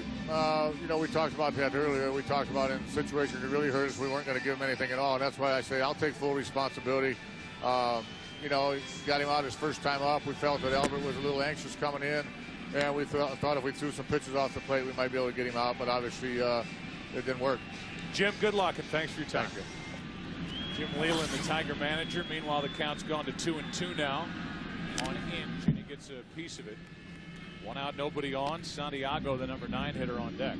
I'll tell you, Joe, that is as naked a candor as I have heard. I mean, you don't hear comments like that from a manager after a game, much less during a game. You can disagree with him pitching to Pujols, but you can't disagree with his honesty. Here is a 2-2 pitch from Reyes, and another foul. Inge is a guy who over the last 5 years, his power numbers have been getting better and better year to year. Former catcher, now a third baseman, a guy who made a lot of errors during the regular season, 22, but his teammates will tell you it's because his range is so good. He gets to so many balls, he makes more errors. A changeup strikes out Inge, and that's the 3rd strikeout for Anthony Reyes. 2 out here in the 5th. That's the changeup after so many fastballs. So Reyes, hurt by the changeup in the 1st inning, has changed his style, his delivery, and his pitch selection, and has retired 12 straight Tigers. On Santiago now. 2 out, nobody on. Santiago takes a strike.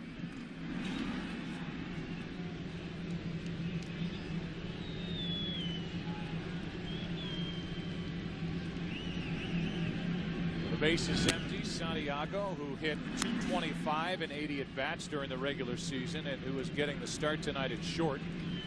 Very good defensive shortstop. While Guillen plays at first, and Casey is the DH. A 1-1 pitch. 1-2. Cardinals had the day off yesterday, so they've got a bullpen, guys with fresh arms. Reyes tries to turn in 5 very good innings.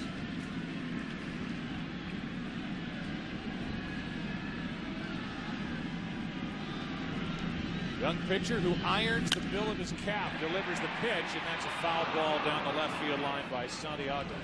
You know, in my experience, in 48 years, I have never known a player to iron the bill of his cap. But Anthony Reyes does, and that's why it is so straight across from ear to ear. 2 out, nobody on. A 1-2 pitch. 2-2. Now the fun thing about Anthony Reyes, who turned 25 last Monday, is that he wears his socks high and irons the bill of his cap. Both of those are unusual in today's age. Pitch, another strikeout, back-to-back strikeouts for Anthony Reyes. 4 on the night, 13 straight retired. Heart of the order coming up for the Cardinals, up 3. The World Series on Fox is sponsored by Budweiser Select. Brewed longer for a bold taste that finishes clean. Expect everything. The brewery in downtown St. Louis is Albert Pujols. Leads off and takes a change up high. It'll be Pujols, Edmonds, and Roland. 2 of the 3 have homered tonight. Albert, a 2-run shot the opposite way in the 3rd inning, made it 4-1. Good breaking ball for a strike, 1-1. It's in the 40s here now in Detroit. And a little high heat on this 40-plus degree night for Pujols. 2-1. There are the numbers. 84 pitches so far and 8 strikeouts against 1 walk. But 4 runs on 4 hits. And now a 3-1 count.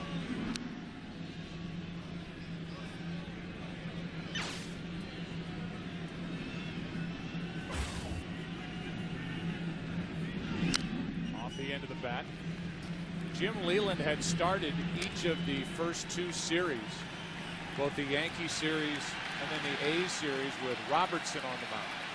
Had the Mets won 2 nights ago, he would have started this series with the left-hander on the mound. Instead, it's Verlander, and the rookie right-hander has issued his 2nd walk of the night. For the leadoff hitter, Pujols. Our HB player personality is Justin Verlander. Childhood idol Nolan Ryan. Nolan would be proud. His favorite TV show, Saved by the Bell. Screech would be proud. His hobby, playing golf in the offseason. And if not a baseball player, he would like to be an astronaut. HB, the computer is personal again. Here's Edmonds. 1 on, nobody out. Edmonds takes a ball up and in. Between Zach and Screech and Mr. Belding, Tim, who would you say is probably the most complex character on Saved by the Bell? I don't know how to answer that. The 1-0 pitch, down and in, 2-0. I thought it was interesting in that player profile that he wanted to be an astronaut. I have never encountered a player who wanted to be an astronaut. Have you encountered any astronauts who wanted to be players? Oh, yes. Oh, yes. I've read about them.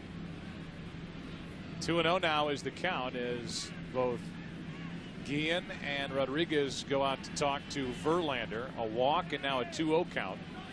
And the Tigers cannot afford to fall any further behind. Folks may be thinking, well, why did he pitch to Pujols to lead off the inning when he pitched to him the last time? Well, obviously, a totally different situation. The last time first base was open, there were 2 outs, a man on second, this time leading off the inning.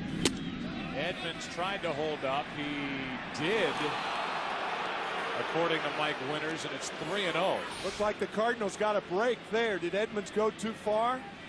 I thought so. I did too.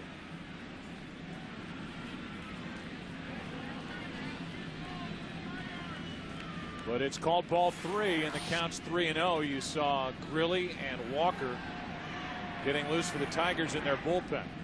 3-0 pitch is a strike, 3-1. On deck is Roland, who was homered and struck out. 6th inning of game 1 and a 4-1 St. Louis lead. And the throw gets away from Guillen. Rattles around by the tarp, and Albert Pujols is going to end up on third base.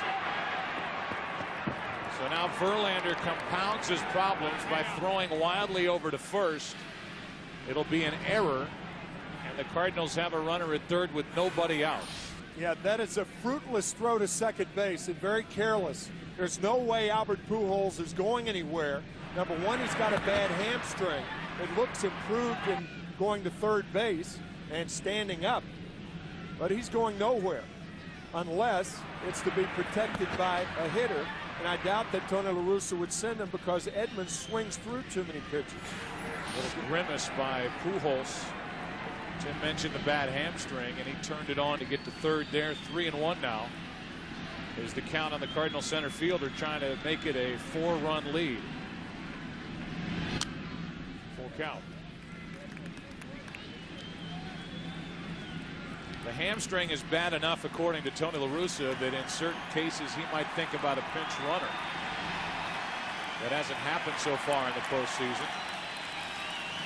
All things considered, Pujols looked okay going first to third on that error by Verlander. Infield is in. Edmonds stays alive. This is where Verlander, who has struck out 8, needs number 9. Pujols getting around the bases after the underthrow at first base, looking over his right shoulder and making it to third without a play, and then the grimace. But he was running better then. Edmonds with a base hit into right field, and it's 5-1 St. Louis here in the 6th. That pitch was up from Verlander, and Edmonds jumped on it. He likes the ball up. A walk, an error, and a run on a base hit by Edmonds. There you can see that ball about belt high and belted to right by Edmonds.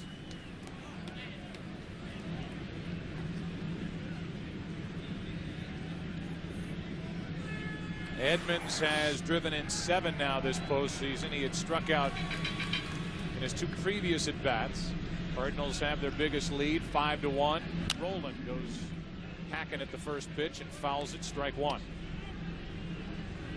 Again, La Russa talking about an article that had been faxed to him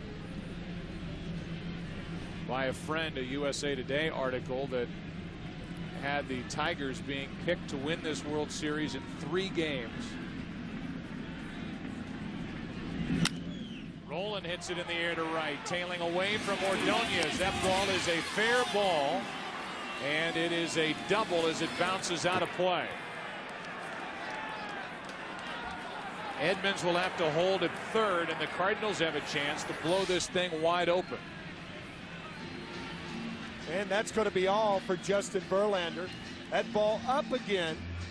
Roland has hit a home run up, and now a double down the right field line that has been up, and that's good news for the Cardinals. The other part of that article that La Russa quoted was, as long as the Tigers could keep from laughing in this matchup. They're not laughing now, down 5-1 with second and third, nobody out.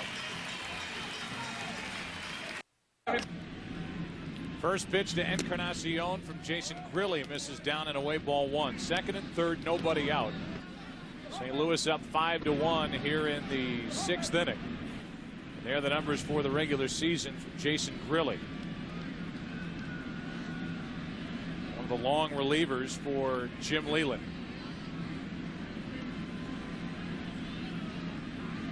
Infield is in. Encarnacion is jammed, and he fouls it. 1 ball, 1 strike. Jason Grilli glad that the Detroit Tigers did not retire the number 49, because that's the number worn by his father in 75, 1976, and 1977 for part of the year.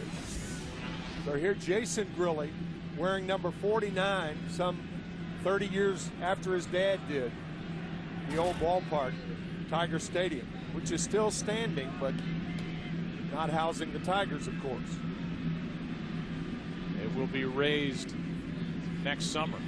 A 1-1 pitch. High fastball by the bat of Encarnacion, strike 2.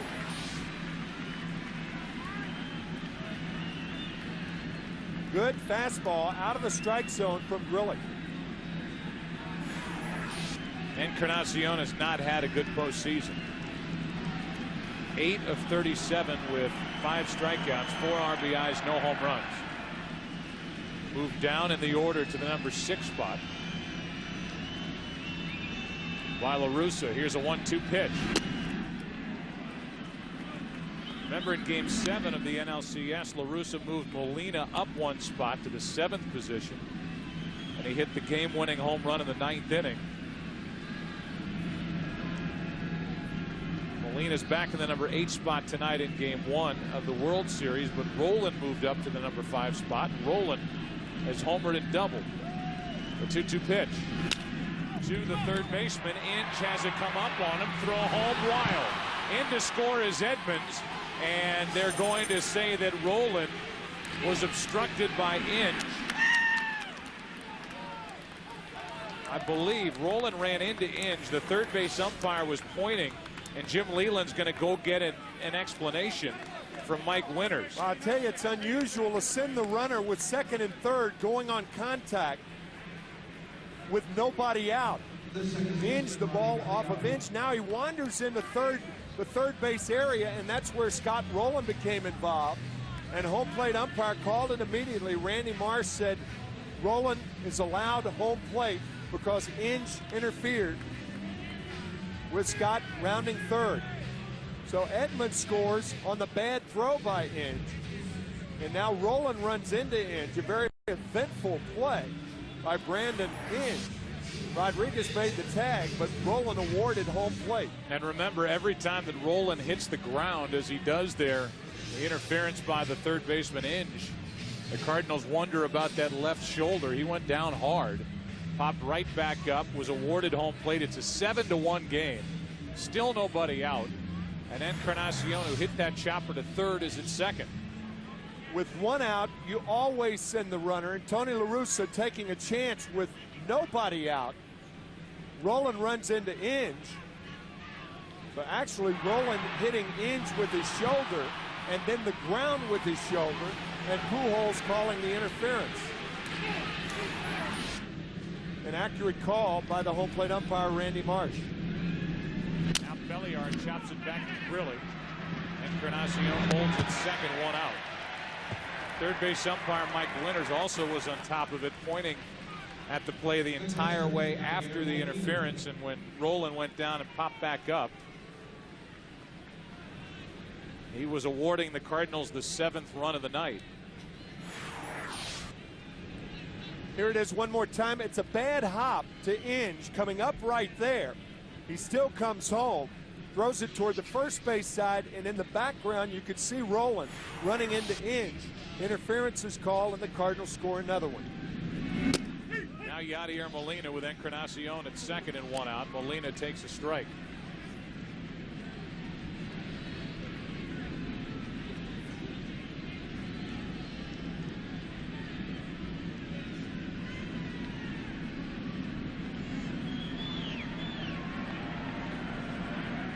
Runner at second with one out. The 0-1. Molina takes low. All 7 runs are charged to Verlander in 5+ innings, 6 hits, 2 walks, 8 strikeouts, 2 home runs allowed. Because the Cardinals beat the Mets, Verlander got the game 1 start, and it did not work for the Tigers.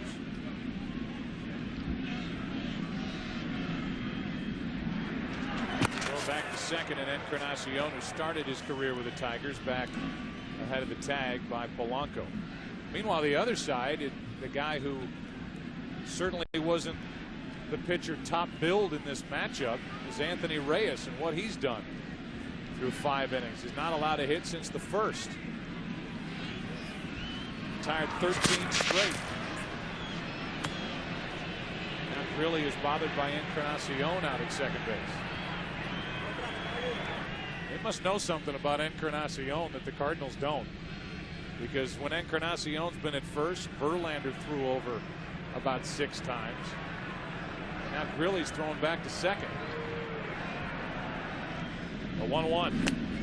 2-1. Also, the Albert Pujols throw to first base. That's what started the unraveling of this inning.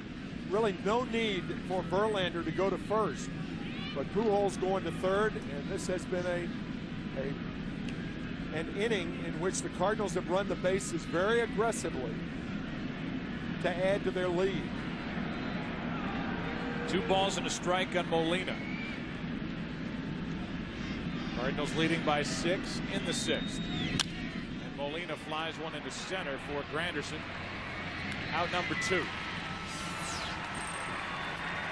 And the number 9 hitter, so Taguchi, will walk to the plate. Tomorrow, Fox NFL Sunday returns with a doubleheader as the Carolina Panthers travel to Cincinnati to try and stop Carson Palmer and the Bengals. Then Clinton Portis and the Redskins battle Peyton Manning and the Colts or other regional action. It all begins tomorrow with America's #1 pregame show At noon Eastern, 9 a.m. Pacific, here on Fox.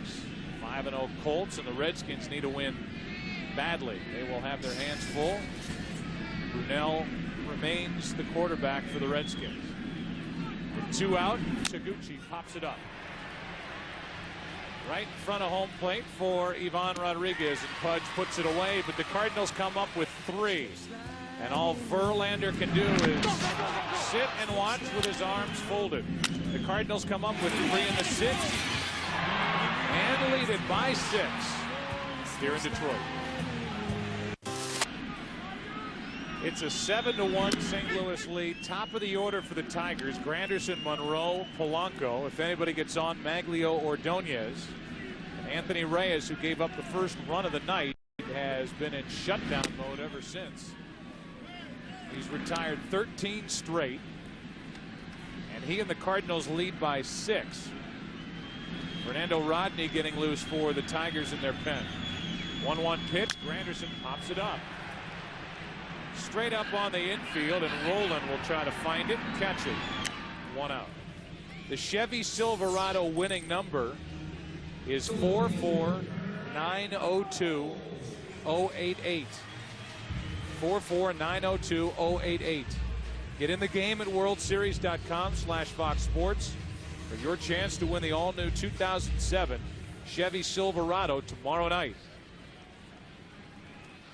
worldseries.com/Fox Sports. Gonna win a Chevy Silverado tomorrow night. Here is Monroe, and he takes low, ball 1. Joe, you talked about the obstruction of Brandon Inge, the third baseman, and we'll read from the rule book what obstruction is. I said interference. I was wrong. It is obstruction. Here's another pop-up. Off the bat of Monroe, and Pujols with the runner right there has it in foul ground, 2 out. And to clarify this, obstruction is the act of a fielder who, while not in possession of the ball and not in the act of fielding the ball, impedes the progress of any runner. It's very, very clear as Inge wanders into foul territory that he obstructed with Scott Rowland. So there's a big difference. Obstruction primarily from the defender. So it's not interference, but obstruction. Polanco with 2 out, nobody on, takes a strike. Want to clear that up. And so you know, on the play, the official scorer has ruled a fielder's choice, an RBI, and 2 errors on Inge. 0-2 on Polanco. 1 on the throw, 1 on the obstruction. So there were 3 errors in that inning.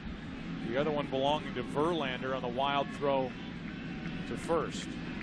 Anthony Reyes could not be turning in a better game. 2 out, nobody on. 0-2 pitch in the bottom of the 6th. Hit on 1 hop to Eckstein. Anthony Reyes has turned in a gem to this point.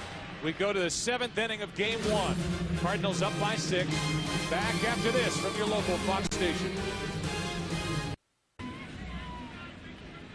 Little after 10 o'clock in the East, this game moves into the 7th at Comerica Park. Game 1, 7-1, St. Louis on top.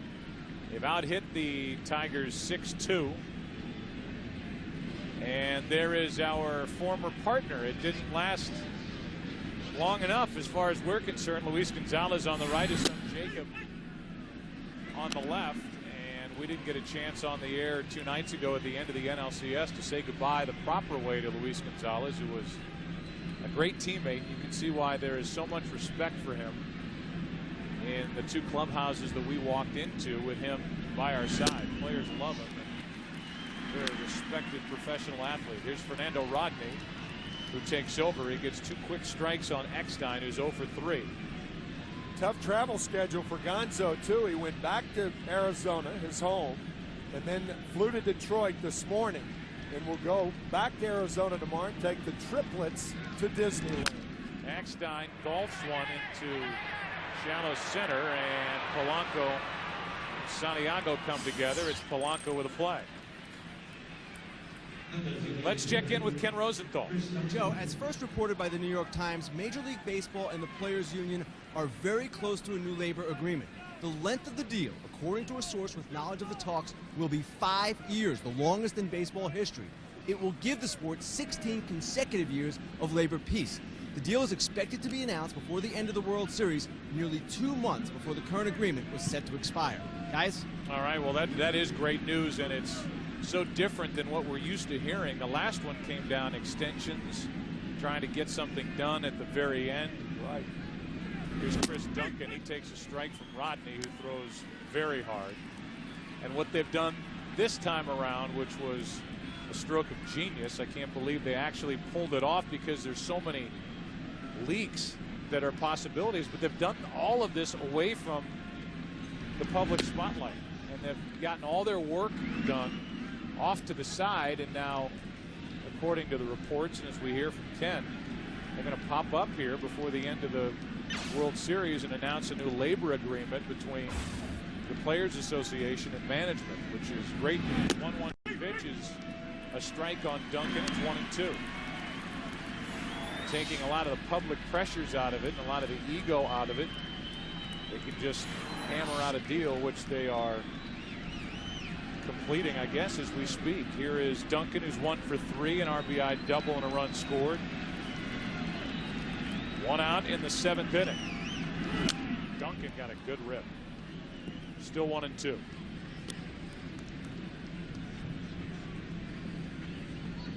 The Tigers in the bottom of the 7th will have Ordonez, Guillen, and Rodriguez.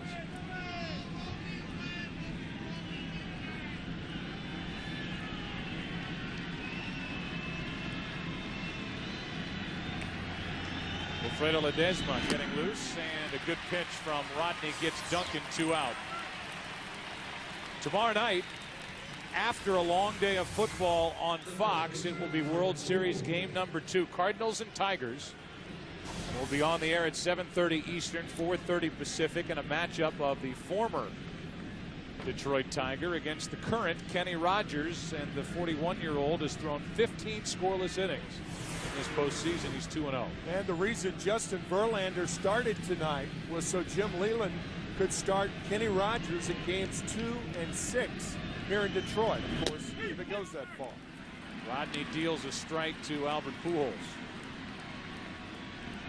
Weaver came up with the Tiger organization, and Todd Jones was quoted in the paper today. Todd is the closer for Detroit, saying there's no love lost between a lot of his teammates and Jeff Weaver, who will get the ball tomorrow night, and he has been outstanding this postseason for the Cardinals.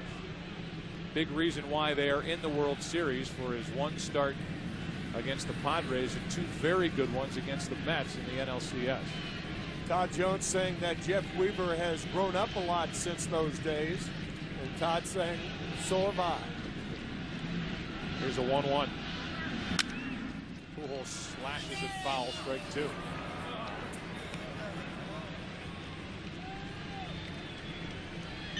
Pujols spitting his gum out of his mouth and trying to hit it on its way down to the ground with his bat. You know who used to do that? Billy Williams of the Chicago Cubs, and he never missed the gum, ever. Hall of Famer Billy Williams. 1 ball, 2 strikes. And a line drive into center field, well hit. Granderson back to grab it. A 1-2-3 first inning of work for Fernando Rodney. It's time to stretch here in Detroit. Cardinals leading by 6, and right now we rejoin public address announcer Bob Vergils. The city of Detroit takes great pride in the musical legacy of Motown, which inspired the highly anticipated motion picture Dreamgirls. We're pleased to have one of the movie's young stars with us this evening, who makes her feature film debut on December 25th. To honor America, please rise and welcome Ms. Jennifer Hudson in the singing of God Bless America. God bless America, land that I love. Stand beside her and guide her through the night with the light from above, from the mountains to the prairies, to the oceans wide with fire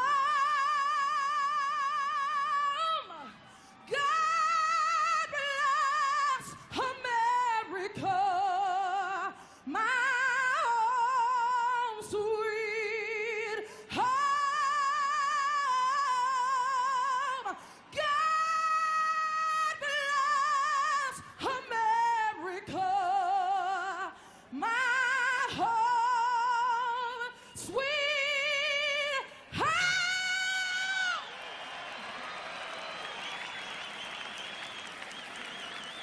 All right, fans, remain standing. It's time to stretch. The World Series on Fox is sponsored by HP. The computer is personal again. By Bank of America, the official bank of Major League Baseball.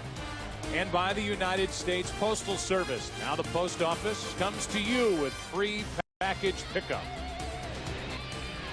World Series game number 1 continues into the bottom of the 7th inning. Maglio Ordonez first up. And he takes a strike from Anthony Reyes. Ordonez, Guillen, and Ivan Rodriguez. Ordonez is 0 for 1 with a walk. Trying to get something, anything started for Detroit against Reyes, who has not surrendered, not just a hit, but the Tigers have not had a base runner since the first inning. A little flare out behind first, and Pujols makes a circus catch, pirouetting out into shallow right field, and that hamstring at all, he was there to stab it. Acrobatically, Pujols going back, turning the wrong way, and then continuing that carousel to make the play. You talk about an adjustment. We talk about it all the time, how pitchers have to make adjustments, how hitters have to make adjustments. Anthony Reyes and Yadier Molina have made the adjustment from the first inning through the next 6 1/3. They have just been terrific, going more with the fastball, the breaking ball, and just ditching that straight change for the most part. Josh Kenny and Tyler Johnson getting loose. I think you could spend an inning talking about these two pitching coaches.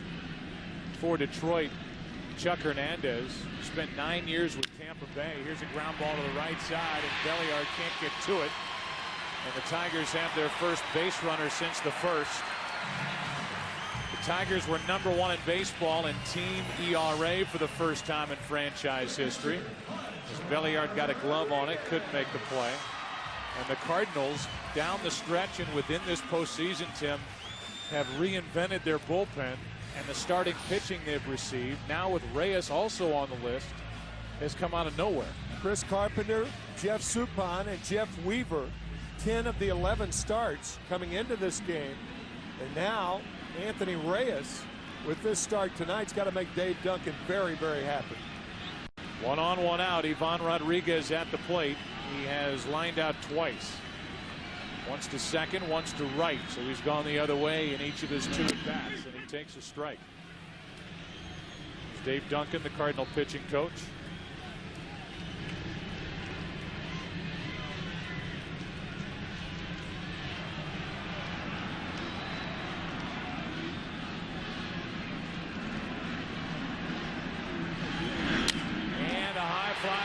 Left field. Taguchi back at the track, at the wall for out number 2. Rodriguez just missed that pitch. Hit it as far as he could without hitting it out. 2 out. Here's the adjustment we were talking about in the first inning. The double by Monroe and then the single by Guillen, both on changeups. And then Molina and Reyes going back to the fastball.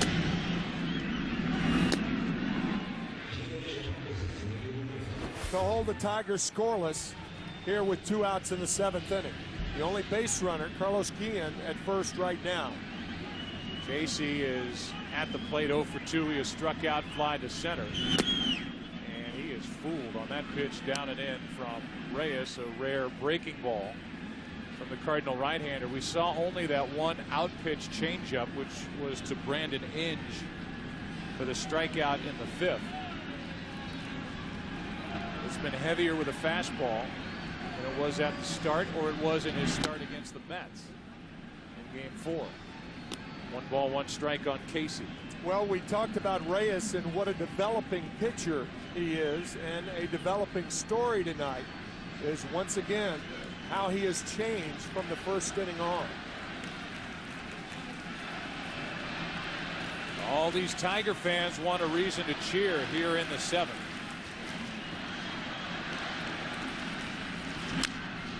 Casey pops it up. Belliard waits for it. And the inning comes to a close. We have played 7 innings here in game 1. Anthony Reyes is dealing, and the Cardinals lead 7-1. Major League Baseball is proud to be associated with the Boys and Girls Clubs of America as this game number 1 progresses into the 8th. Together they are creating a positive place for kids, and Edmonds takes a strike from the new hurler. 4th of the night, Wilfredo Ledesma, who is, as Jim Leland put it before the game, a work in progress, but a guy who has got a sensational arm. Dealing with Edmonds, he misses high. 1 ball, 1 strike. Edmonds, then Roland, then Encarnacion for the Cardinals, who lead by 6.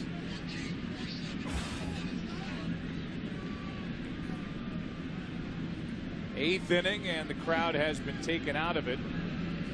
The pitching of Anthony Reyes. Edmonds couldn't lay off, and it's 1-2.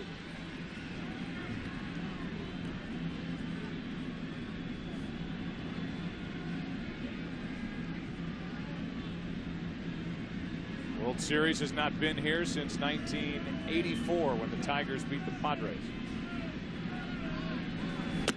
Edmonds out of the way of that pitch, up and in, 2-2.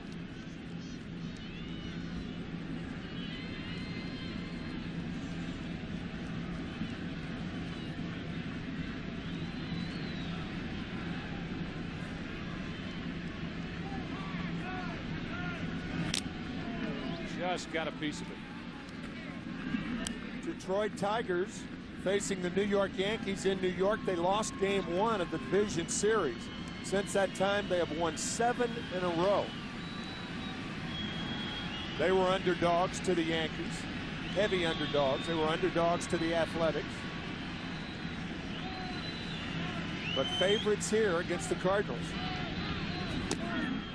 That misses outside. Full count on Edmonds. So the last World Championship for Detroit, 1984 for the Cardinals. It's been even longer, 1982. They've lost 3 straight World Series since, in 85, 87, and 2004. There's Edmonds with another hit, and again on a pitch that was up. An RBI single his last time up. Later a run scored, and now a leadoff hit here in the 8th. Monday night on Fox, Prison Break returns all new at 8 Eastern, 7 Central, followed by the thrilling new drama Justice on its new night at 9 Eastern, 8 Central. It all starts Monday night on Fox. Viewer discretion is advised. Leadoff man is on, and Roland has had a big night. A homer to tie it in the 2nd. A double to help the 6th inning his last time up. Ball 1 up and in. So with this long layoff, 6 full days of rest, Jim Leland has taken this opportunity to get some guys out of his bullpen back into game action. It's been an even longer layoff for his DH tonight, Sean Casey. There's a strike. Casey has struggled. He struck out, fly to center, and popped up. Talking to Tony La Russa about the public dispute between him and Scott Rowland. If not a dispute, certainly a disagreement. And Tony's saying, look, it's soap opera stuff. Enough already. And it gets you to thinking that it's, as Zach Miner is warming, that it's pure folly for anybody to think that managers' decisions concerning players are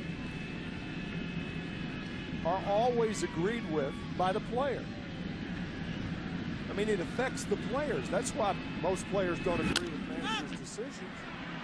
Roland pops it up on the infield for the shortstop, Santiago, 1 on, 1 out. So if Tony La Russa doesn't play Scott Rowland in a game during the National League Championship Series and Rowland gets upset, he's going to get upset. Other players get upset also. Then La Russa followed it up by saying, look, it's not like I'm not rooting for him. Yeah, right. I'm his biggest fan. I want him to go out and have a big game here in game 1, and he has.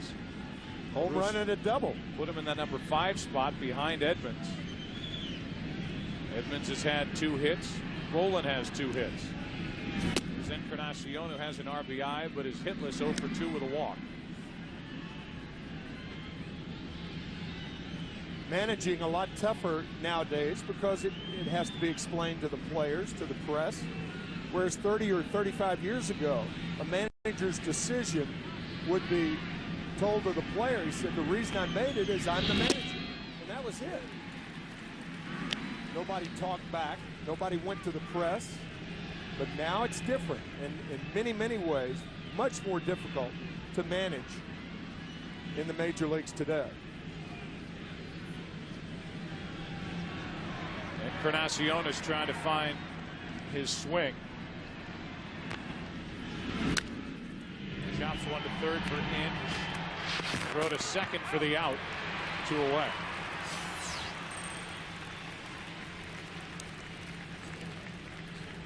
Tony La Russa had this to say with Belliard walking in about playing injured players. You really want to balance the gamers that want to go out there. Soreness is part of it. Hurt is not. So what you really need to do is you need guys to be forthright and help you with the decision. You know, and as a manager or as a coach, you want to know that they're 75%. Then you make a judgment if they're 75% is better than somebody off the bench. Little fly ball into right field, and that is well put by Tony La Russa, who is dealing with that day after day, especially down the stretch for the Cardinals. Bottom of the 8th inning. Tigers coming up, down by 6. The World Series on Fox is sponsored by Sharp Aquos. Nothing is lost. By State Farm. Great service, great rates. Nobody takes care of you like State Farm. And by Chevy, baseball's #1 fan. Chevy, an American revolution. Well, the unexpected has happened again as this postseason takes another wild turn. Anthony Reyes has lasted until the 8th inning. He has pitched brilliantly, allowing 1 run on 3 hits. And he and the Cardinals lead game 1 here in Detroit against the red-hot Tigers, winners of 7 straight this postseason, 7-1. And the count's 0-2 on Brandon Inge.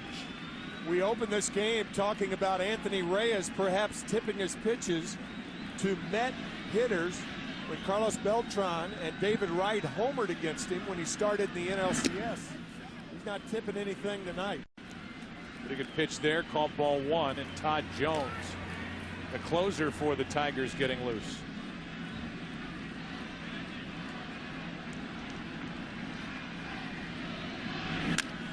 Inge flies it into right. Encarnacion back on the track, 1 away.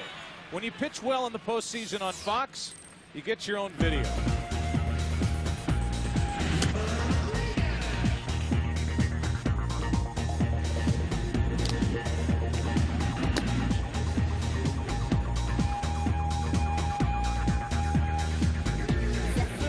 Anthony Reyes retired 17 straight earlier in this game. It's the longest streak in a World Series game since Jose Rio retired 20 in a row back in 1990 for Cincinnati in the clinching game 4 against Tony La Russa's Oakland A's.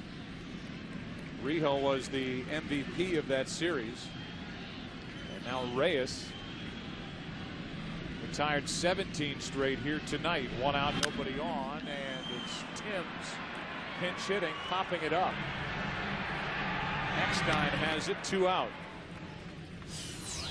In 1990, the manager of the team that swept Tony La Russa was Lou Piniella. And our congratulations on earning the managerial job for the Chicago Cubs. And Lou hoping he can turn that franchise around. See that? Reggie Bush will be in the studio tomorrow on Fox NFL Sunday. Noon Eastern, 9 a.m. Pacific, before a doubleheader day of football. Here's Granderson popping it up into left field. Reyes has gone 8 might finish what he started here tonight in game one. The rookie for the Cardinals has carried with him a 7-1 lead. Let's go to the ninth. You can watch baseball like you never have before. The best picture on TV, Direct TV. Yadier Molina first up for the Cardinals' ninth inning. His biggest contribution tonight has been receiving Anthony Reyes. He does have a hit. But the rookie right-hander Reyes will go back out to work, you would imagine. In the bottom of this ninth inning, he has been dominant since the first inning. Neifi Perez is in the game at short. Todd Jones is the new pitcher for the Tigers. And the closer for Detroit is up on the count 0-2.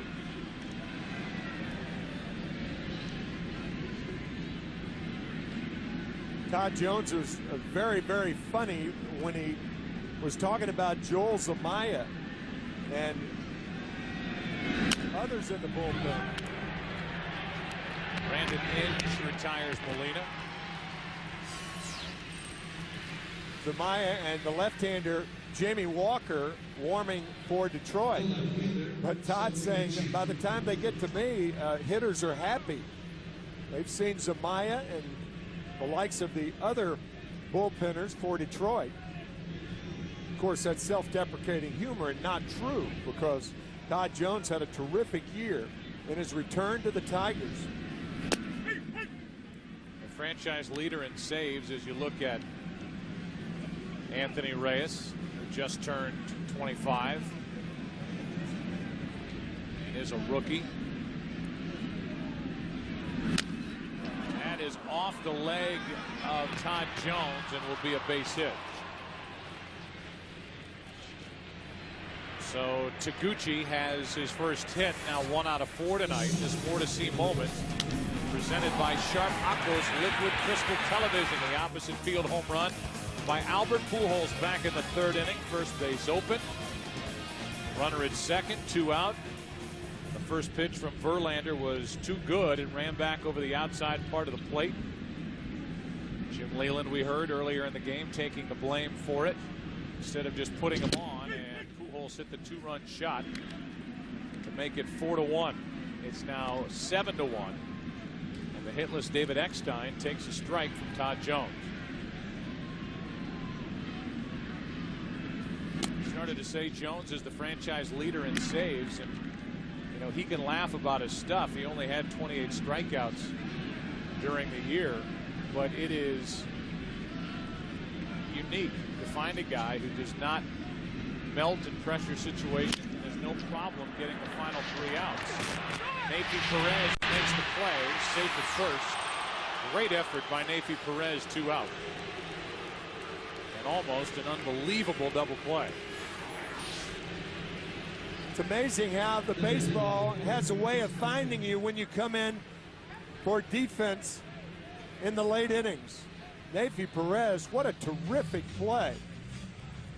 Not only with the catch, but the little shovel backhand, and then Polanco barehanding the ball, and his throw to first base not in time.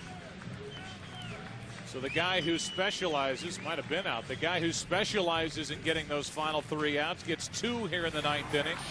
Will be lifted for another reliever. Walker with Duncan coming up. Here's Jamie Walker, and the Cardinals make a switch. Instead of Chris Duncan, Preston Wilson will get his first series at bat. Walker, the lefty, on at first is Eckstein, and Preston Wilson tried to hold up, couldn't. Strike 1. 263 average, 17 home runs during the regular season, with his season split between the Astros and the Cardinals. Cut loose by Houston, picked up by their rival, St. Louis Cardinals. That squirts away, and down to second base is Eckstein on a wild pitch.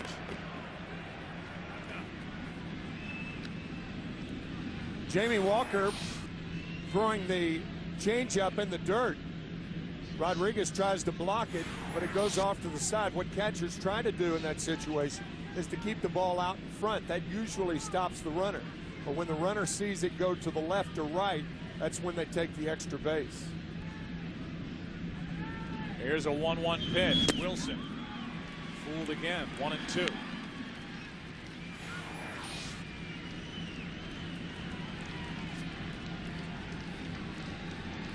Preston ready to swing, but the ball wasn't there yet. In the bottom of this 9th inning, it'll be the 2, 3, and 4 hitters, Monroe, Polanco, and Ordonez. A 1-2. Missing off the inside corner.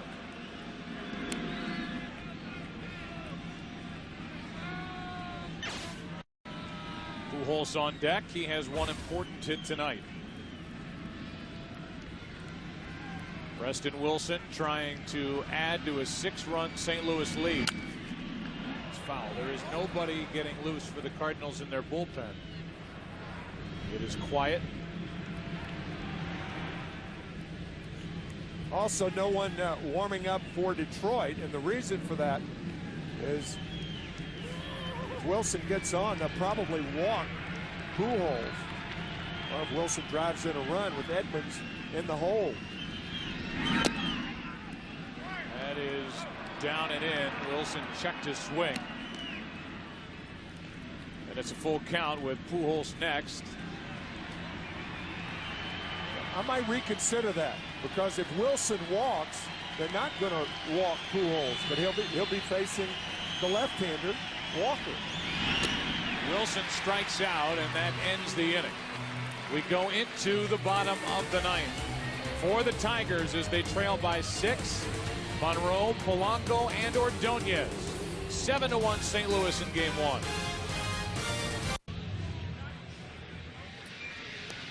Here in Detroit, the Cardinals are back on the field, and we're in the bottom of the 9th inning, Game 1 of the World Series, and consider what's happened here tonight. Most people believe that Reyes was in the category of the sacrificial lamb here, somebody to go out and just occupy the start because the NLCS went 7 games and Suppan was not available. Well, Anthony Reyes, with Braden Looper getting loose behind him, Anthony Reyes has turned in 8 innings, allowing 1 run on 3 hits.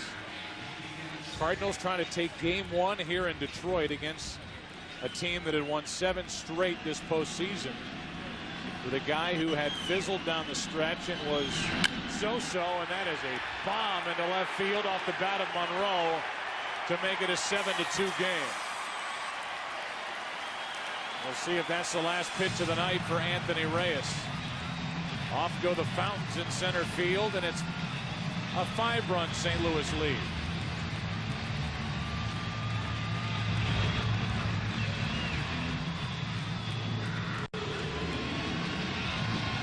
Will be all for Anthony Reyes, who does not get the complete game tonight. It's up to the Cardinal bullpen now to try to hang on to what is a 7-2 lead as Monroe hits his 4th home run of this postseason. Anthony Reyes will exit.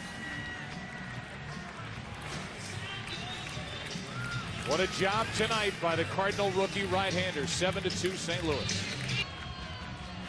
Anthony Reyes was trying to join this list of complete games by rookies in Game 1 of a World Series. Babe Adams for the Pirates, Don Newcomb and Joe Black for the Dodgers in 49 and 52. 93 pitches. That should say 8+ innings. 2 runs on 4 hits. Reyes did not get an out here in the 9th inning. That means that Braden Looper has to get 3 outs. And there's more activity for the Cardinals in their bullpen as Polanco, the MVP of the ALCS, takes a strike. Tyler Johnson, the left-hander, cranking it up. Polanco tonight 0 for 3. To the right side for Belliard. 1 away. After Anthony Reyes got into the dugout, Pop Warner, one of the minor league managers, came over to congratulate him, and then Jeff Suppan. Gary Bennett, the backup catcher, had words for him. Suppan was the MVP of the National League Championship Series, and Reyes ought to be one extremely proud young right-hander. Well, I should say so. What a job. Breaking ball fouled off the end of the bat by Ordonez. Strike one. Following Reyes, Jeff Weaver tomorrow, and then the travel day scheduled for Monday. And then Chris Carpenter goes for the Cardinals, followed by Jeff Suppan. This has a much different look to this World Series if this score holds and the Cardinals take game one behind Anthony Reyes, which nobody expected. Your MasterCard keys to the game. You talked about the Cardinals obviously wanting to win 2 here in Detroit, but hoping to win 1 before this series goes to St. Louis, and they're 2 outs away from that. And the key for the game as far as Detroit was concerned is and was, will the layoff hurt them? And I know people are going to say that. That's what Jim Leland was saying before the game. He said if we lose tonight, or if we don't score a lot of runs or look good against Reyes, it'll be written tomorrow and be talked about on all the call-in shows that the layoff hurt us. He said if we win, everybody will say we were well rested. 1 ball, 2 strikes, 1 out, nobody on. Looper dealing with Ordonez. Ball 2. If the Cardinals win this game, Tony La Russa will snap a personal 8-game losing streak in World Series play. The sweep with the Cardinals in 04 by the Red Sox, and the sweep we talked about earlier back in 1990 by the Reds over his A's. Now the count's full, 3-2. That year, 1990, was a year later after the Oakland Athletics had swept the San Francisco Giants in the Earthquake World Series in 1989. So Tony's been on all sides of sweeps in World Series play. Ordonez trying to get on and start something here in the 9th inning. Craig Monroe hit a towering home run to make it 7-2 here in the 9th, and now a strikeout of Ordonez, 2 away.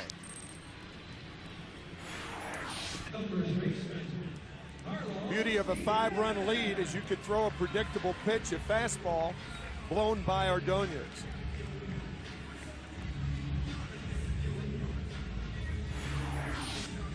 So now 2 out, nobody on. And the Cardinals are hoping for 1 more out to break a team 8-game road losing streak during the World Series. Looper, who has a ring from his days with the Marlins back in 2003. Trying to get the final out and missing with ball 1 up and into Carlos Guillen.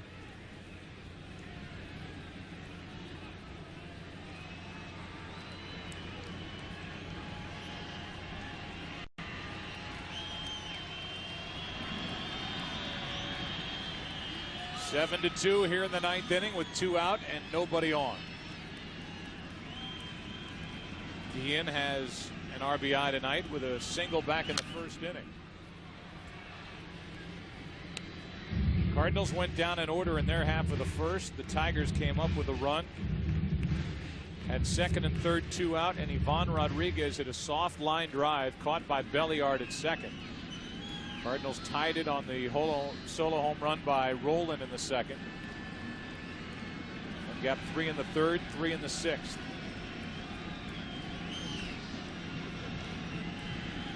Looper's 1-1, 2-1.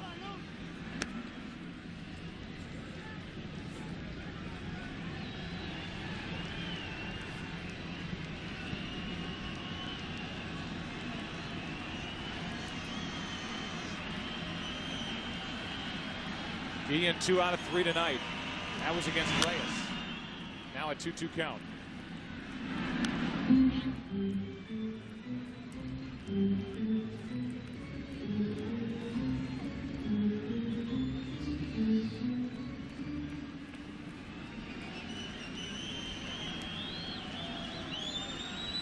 Verlander and Reyes the starters tonight. Tomorrow night, Weaver and Kenny Rogers. Rogers 2-0 this postseason, 15 scoreless innings. 1 start against the Yankees, 1 start against the A's, and Weaver a record of 5-4 during the regular season for the Cardinals, but very good in the postseason against the Padres and then the Mets.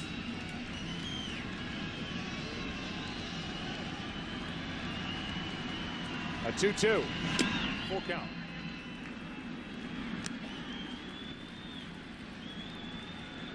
These two teams played an interleague series here in Detroit in June, and the Tigers swept. A 3-game set, the 23rd, 24th, and 25th of June. Verlander got that sweep started with a win, beating Carpenter. A bobble, and Rolen throws late. That'll be his 3rd error of this postseason. That ball hit by a left-handed batter squirts on a third baseman going toward the line, and Scott could not center that ball and makes, as Joe said, his 3rd error of the postseason.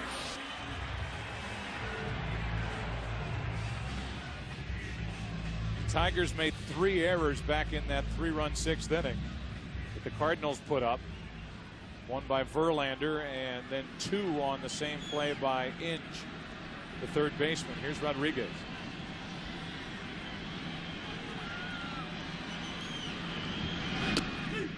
Pudge takes a strike. This guy is a natural-born leader, Ivan Rodriguez, for the work he does behind the plate in the clubhouse. Jim Leland has a great room full of guys in Tiger uniforms. Now strike 2.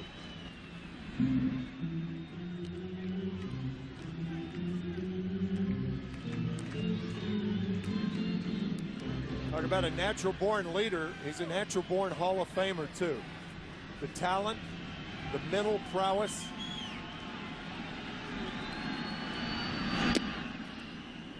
Ball 1. Think of all the years that Ivan Rodriguez has been behind the plate. 310 of those years, 10 of 11. Flied into right. Encarnacion to his left in the corner. He's out of room. I don't know if you caught that fact that we threw up there. The last World Series win in a game for the National League came back in 2003, the clinching Game 6 at Yankee Stadium by the Marlins.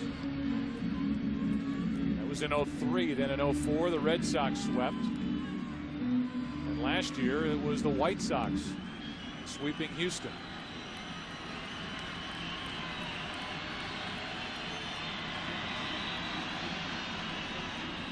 Rodriguez hops out of it.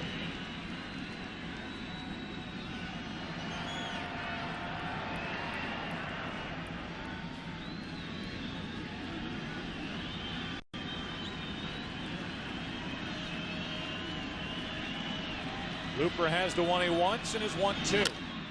Flied into center field, and that will end Game 1 as Edmonds puts it away.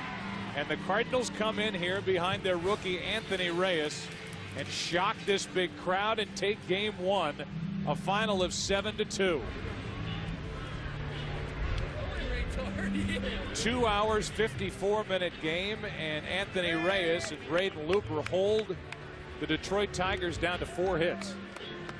We said it earlier and during the game that Anthony Reyes went to the stretch in his only other start because the New York Mets could have been reading his pitches. Well, not too many Tigers read his pitches tonight.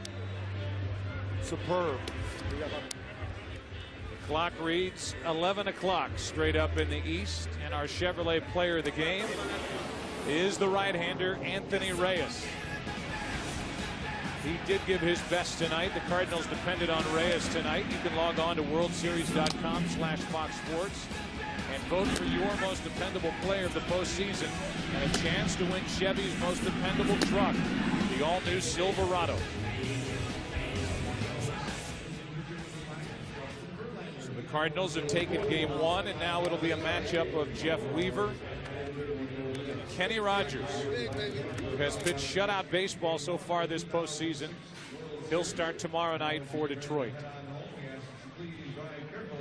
Tigers starters came into tonight's game posting a 5-1 record during this postseason with a 3.33 ERA. And now Anthony Reyes adds his name to the list of good starting pitching with Suppan, Carpenter, and Weaver. Let's go down to Chris Myers. All right, Joe, as the rain starts to fall with Albert Pujols, the big home run, of course, how important to take game one here in Detroit for you guys? Well, it's always big, to get a win in a row. But, this is just one win. We need to come up tomorrow and just hopefully start the way we did it, scoring right away. Answer back, Scotty hit that big home run to answer back after they take the lead in the first inning. But, Anthony Duria, this is the guy that you need to give all the credits, he stayed out there. He's probably the game of his life. He was so nervous, but he did a great job for us, just giving up 2 runs. I think people expect you to be big at this time of year, but they didn't know much about him. Just talk about the approach for this Cardinal team, being underdogs all the way, and again, underdogs in this series, but you came through tonight. Well, nobody's expected, like I say, nobody's expected to be here. So, we're just going to go out there, have fun, and play the game the way we know how to play. We know what kind of talent we got in the clubhouse. We know what kind of guys that we have, and I think we can compete with anybody out there, and the Tiger team, they have a great team out there, and they were going to come and ready to play. So the last thing we wanted to do is just show up and embarrass ourselves. So, but we did the little things, we got the 2 outs hits, and and right away we took Verlander out of the way, and that was our plan. All right, good luck tomorrow night against Kenny Rogers. Thank you, sir. Right, Albert Pujols, over to Ken Rosenthal. Thanks, Chris. We're here with Anthony Reyes. Anthony, the game of your life tonight. How did you do it? I just tried to throw strikes and not try to do anything too much. Just try to focus on the glove and, let them get themselves out. They got 2 hits off breaking balls in the first inning. Did you go back to the fastball after that? I pretty much just stayed with the fastball. I knew they knew I had a good changeup, so I tried to just go fastball in and out, just try and mix them up. Game 1 of the World Series. You're a rookie. You weren't even sure you'd get this start. What were your emotions coming in? Just trying to be as focused as I can. Try not to worry about anything besides what I can control, and just try to stay at Yachty's glove the whole time. What does this game do for your confidence for the rest of your career? I don't know if I can top this. This is definitely the best thing that's happened in my career, and hopefully we keep going and win this thing. Anthony Reyes, thank you very much. Joe, back to you. All right, Ken, thank you. Final score is 7-2. Reyes and the Cardinals behind Pujols, Rolen, Edmonds, and the rest of this gang over the Detroit Tigers and Justin Verlander. 7-2, the final in Game 1. Game 2 tomorrow night. Up next, Jeannie Velasco and Kevin Kennedy will be along after these messages.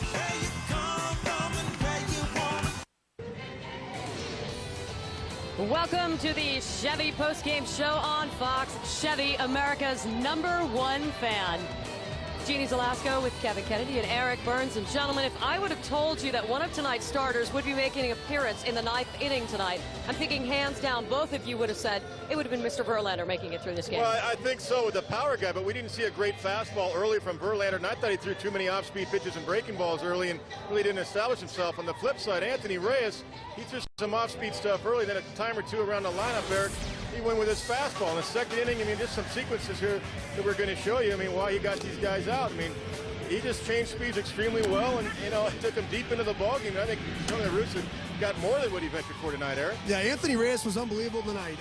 You got to understand, though, this is Detroit. This is Motown for a reason. Home of Slim Shady, Kid Rock. All right. Look for Detroit to come back tomorrow. I like their chances. They got the gambler going tomorrow, but strong outing by Anthony Reyes tonight. A good showing by the Cardinals. Real quickly, the guys were alluding to it at the end of the game. It could go either way. If they win this game, they weren't rusty. But Kevin, as we were watching the game, we kind of thought, you haven't seen live pitching in several days. That's got to affect what you do out here. I think so. And, as a hitter, I think, when I hit back in the day, if I was off for a week or so, I wanted to see fastballs. I didn't want to see changeups and curveballs, and I think it affected the Tigers because they're a better hitting team than this. We know Verlander didn't have his best game. He had the 1 bad inning in the 3rd, but I think as a hitter, Eric, you probably want to see some fastballs if you've been off for a while. Yeah, Kevin, I think so too. But I think the thing is, just like Jim Leland said before the game, if we go out there and we have a good game and we hit, then all of a sudden we're well rested. And if we don't, you know what? It's we had too much time off and we're rusty. So it's pick your poison right there. But they just had a rough night tonight and got outpitched. And Jeannie, one real quick thing. I like Kenny Rogers going in Game 2. I like a #1 type guy going in Game 2 because if you're up 1-0, you can go up 2-0 if you've got that guy. If you're down 0-1, this is the guy you want on the mound tomorrow. The all-important game, too. And we've learned nothing else this postseason. We have learned the Cardinals may have not figured out the September thing too much, but they've got this October stuff figured out. Joe Buck, back to you. All right, thank you. And they also seem to relish the underdog role as they win Game 1, a final of 7-2, holding down the Tiger offense to just 4 hits.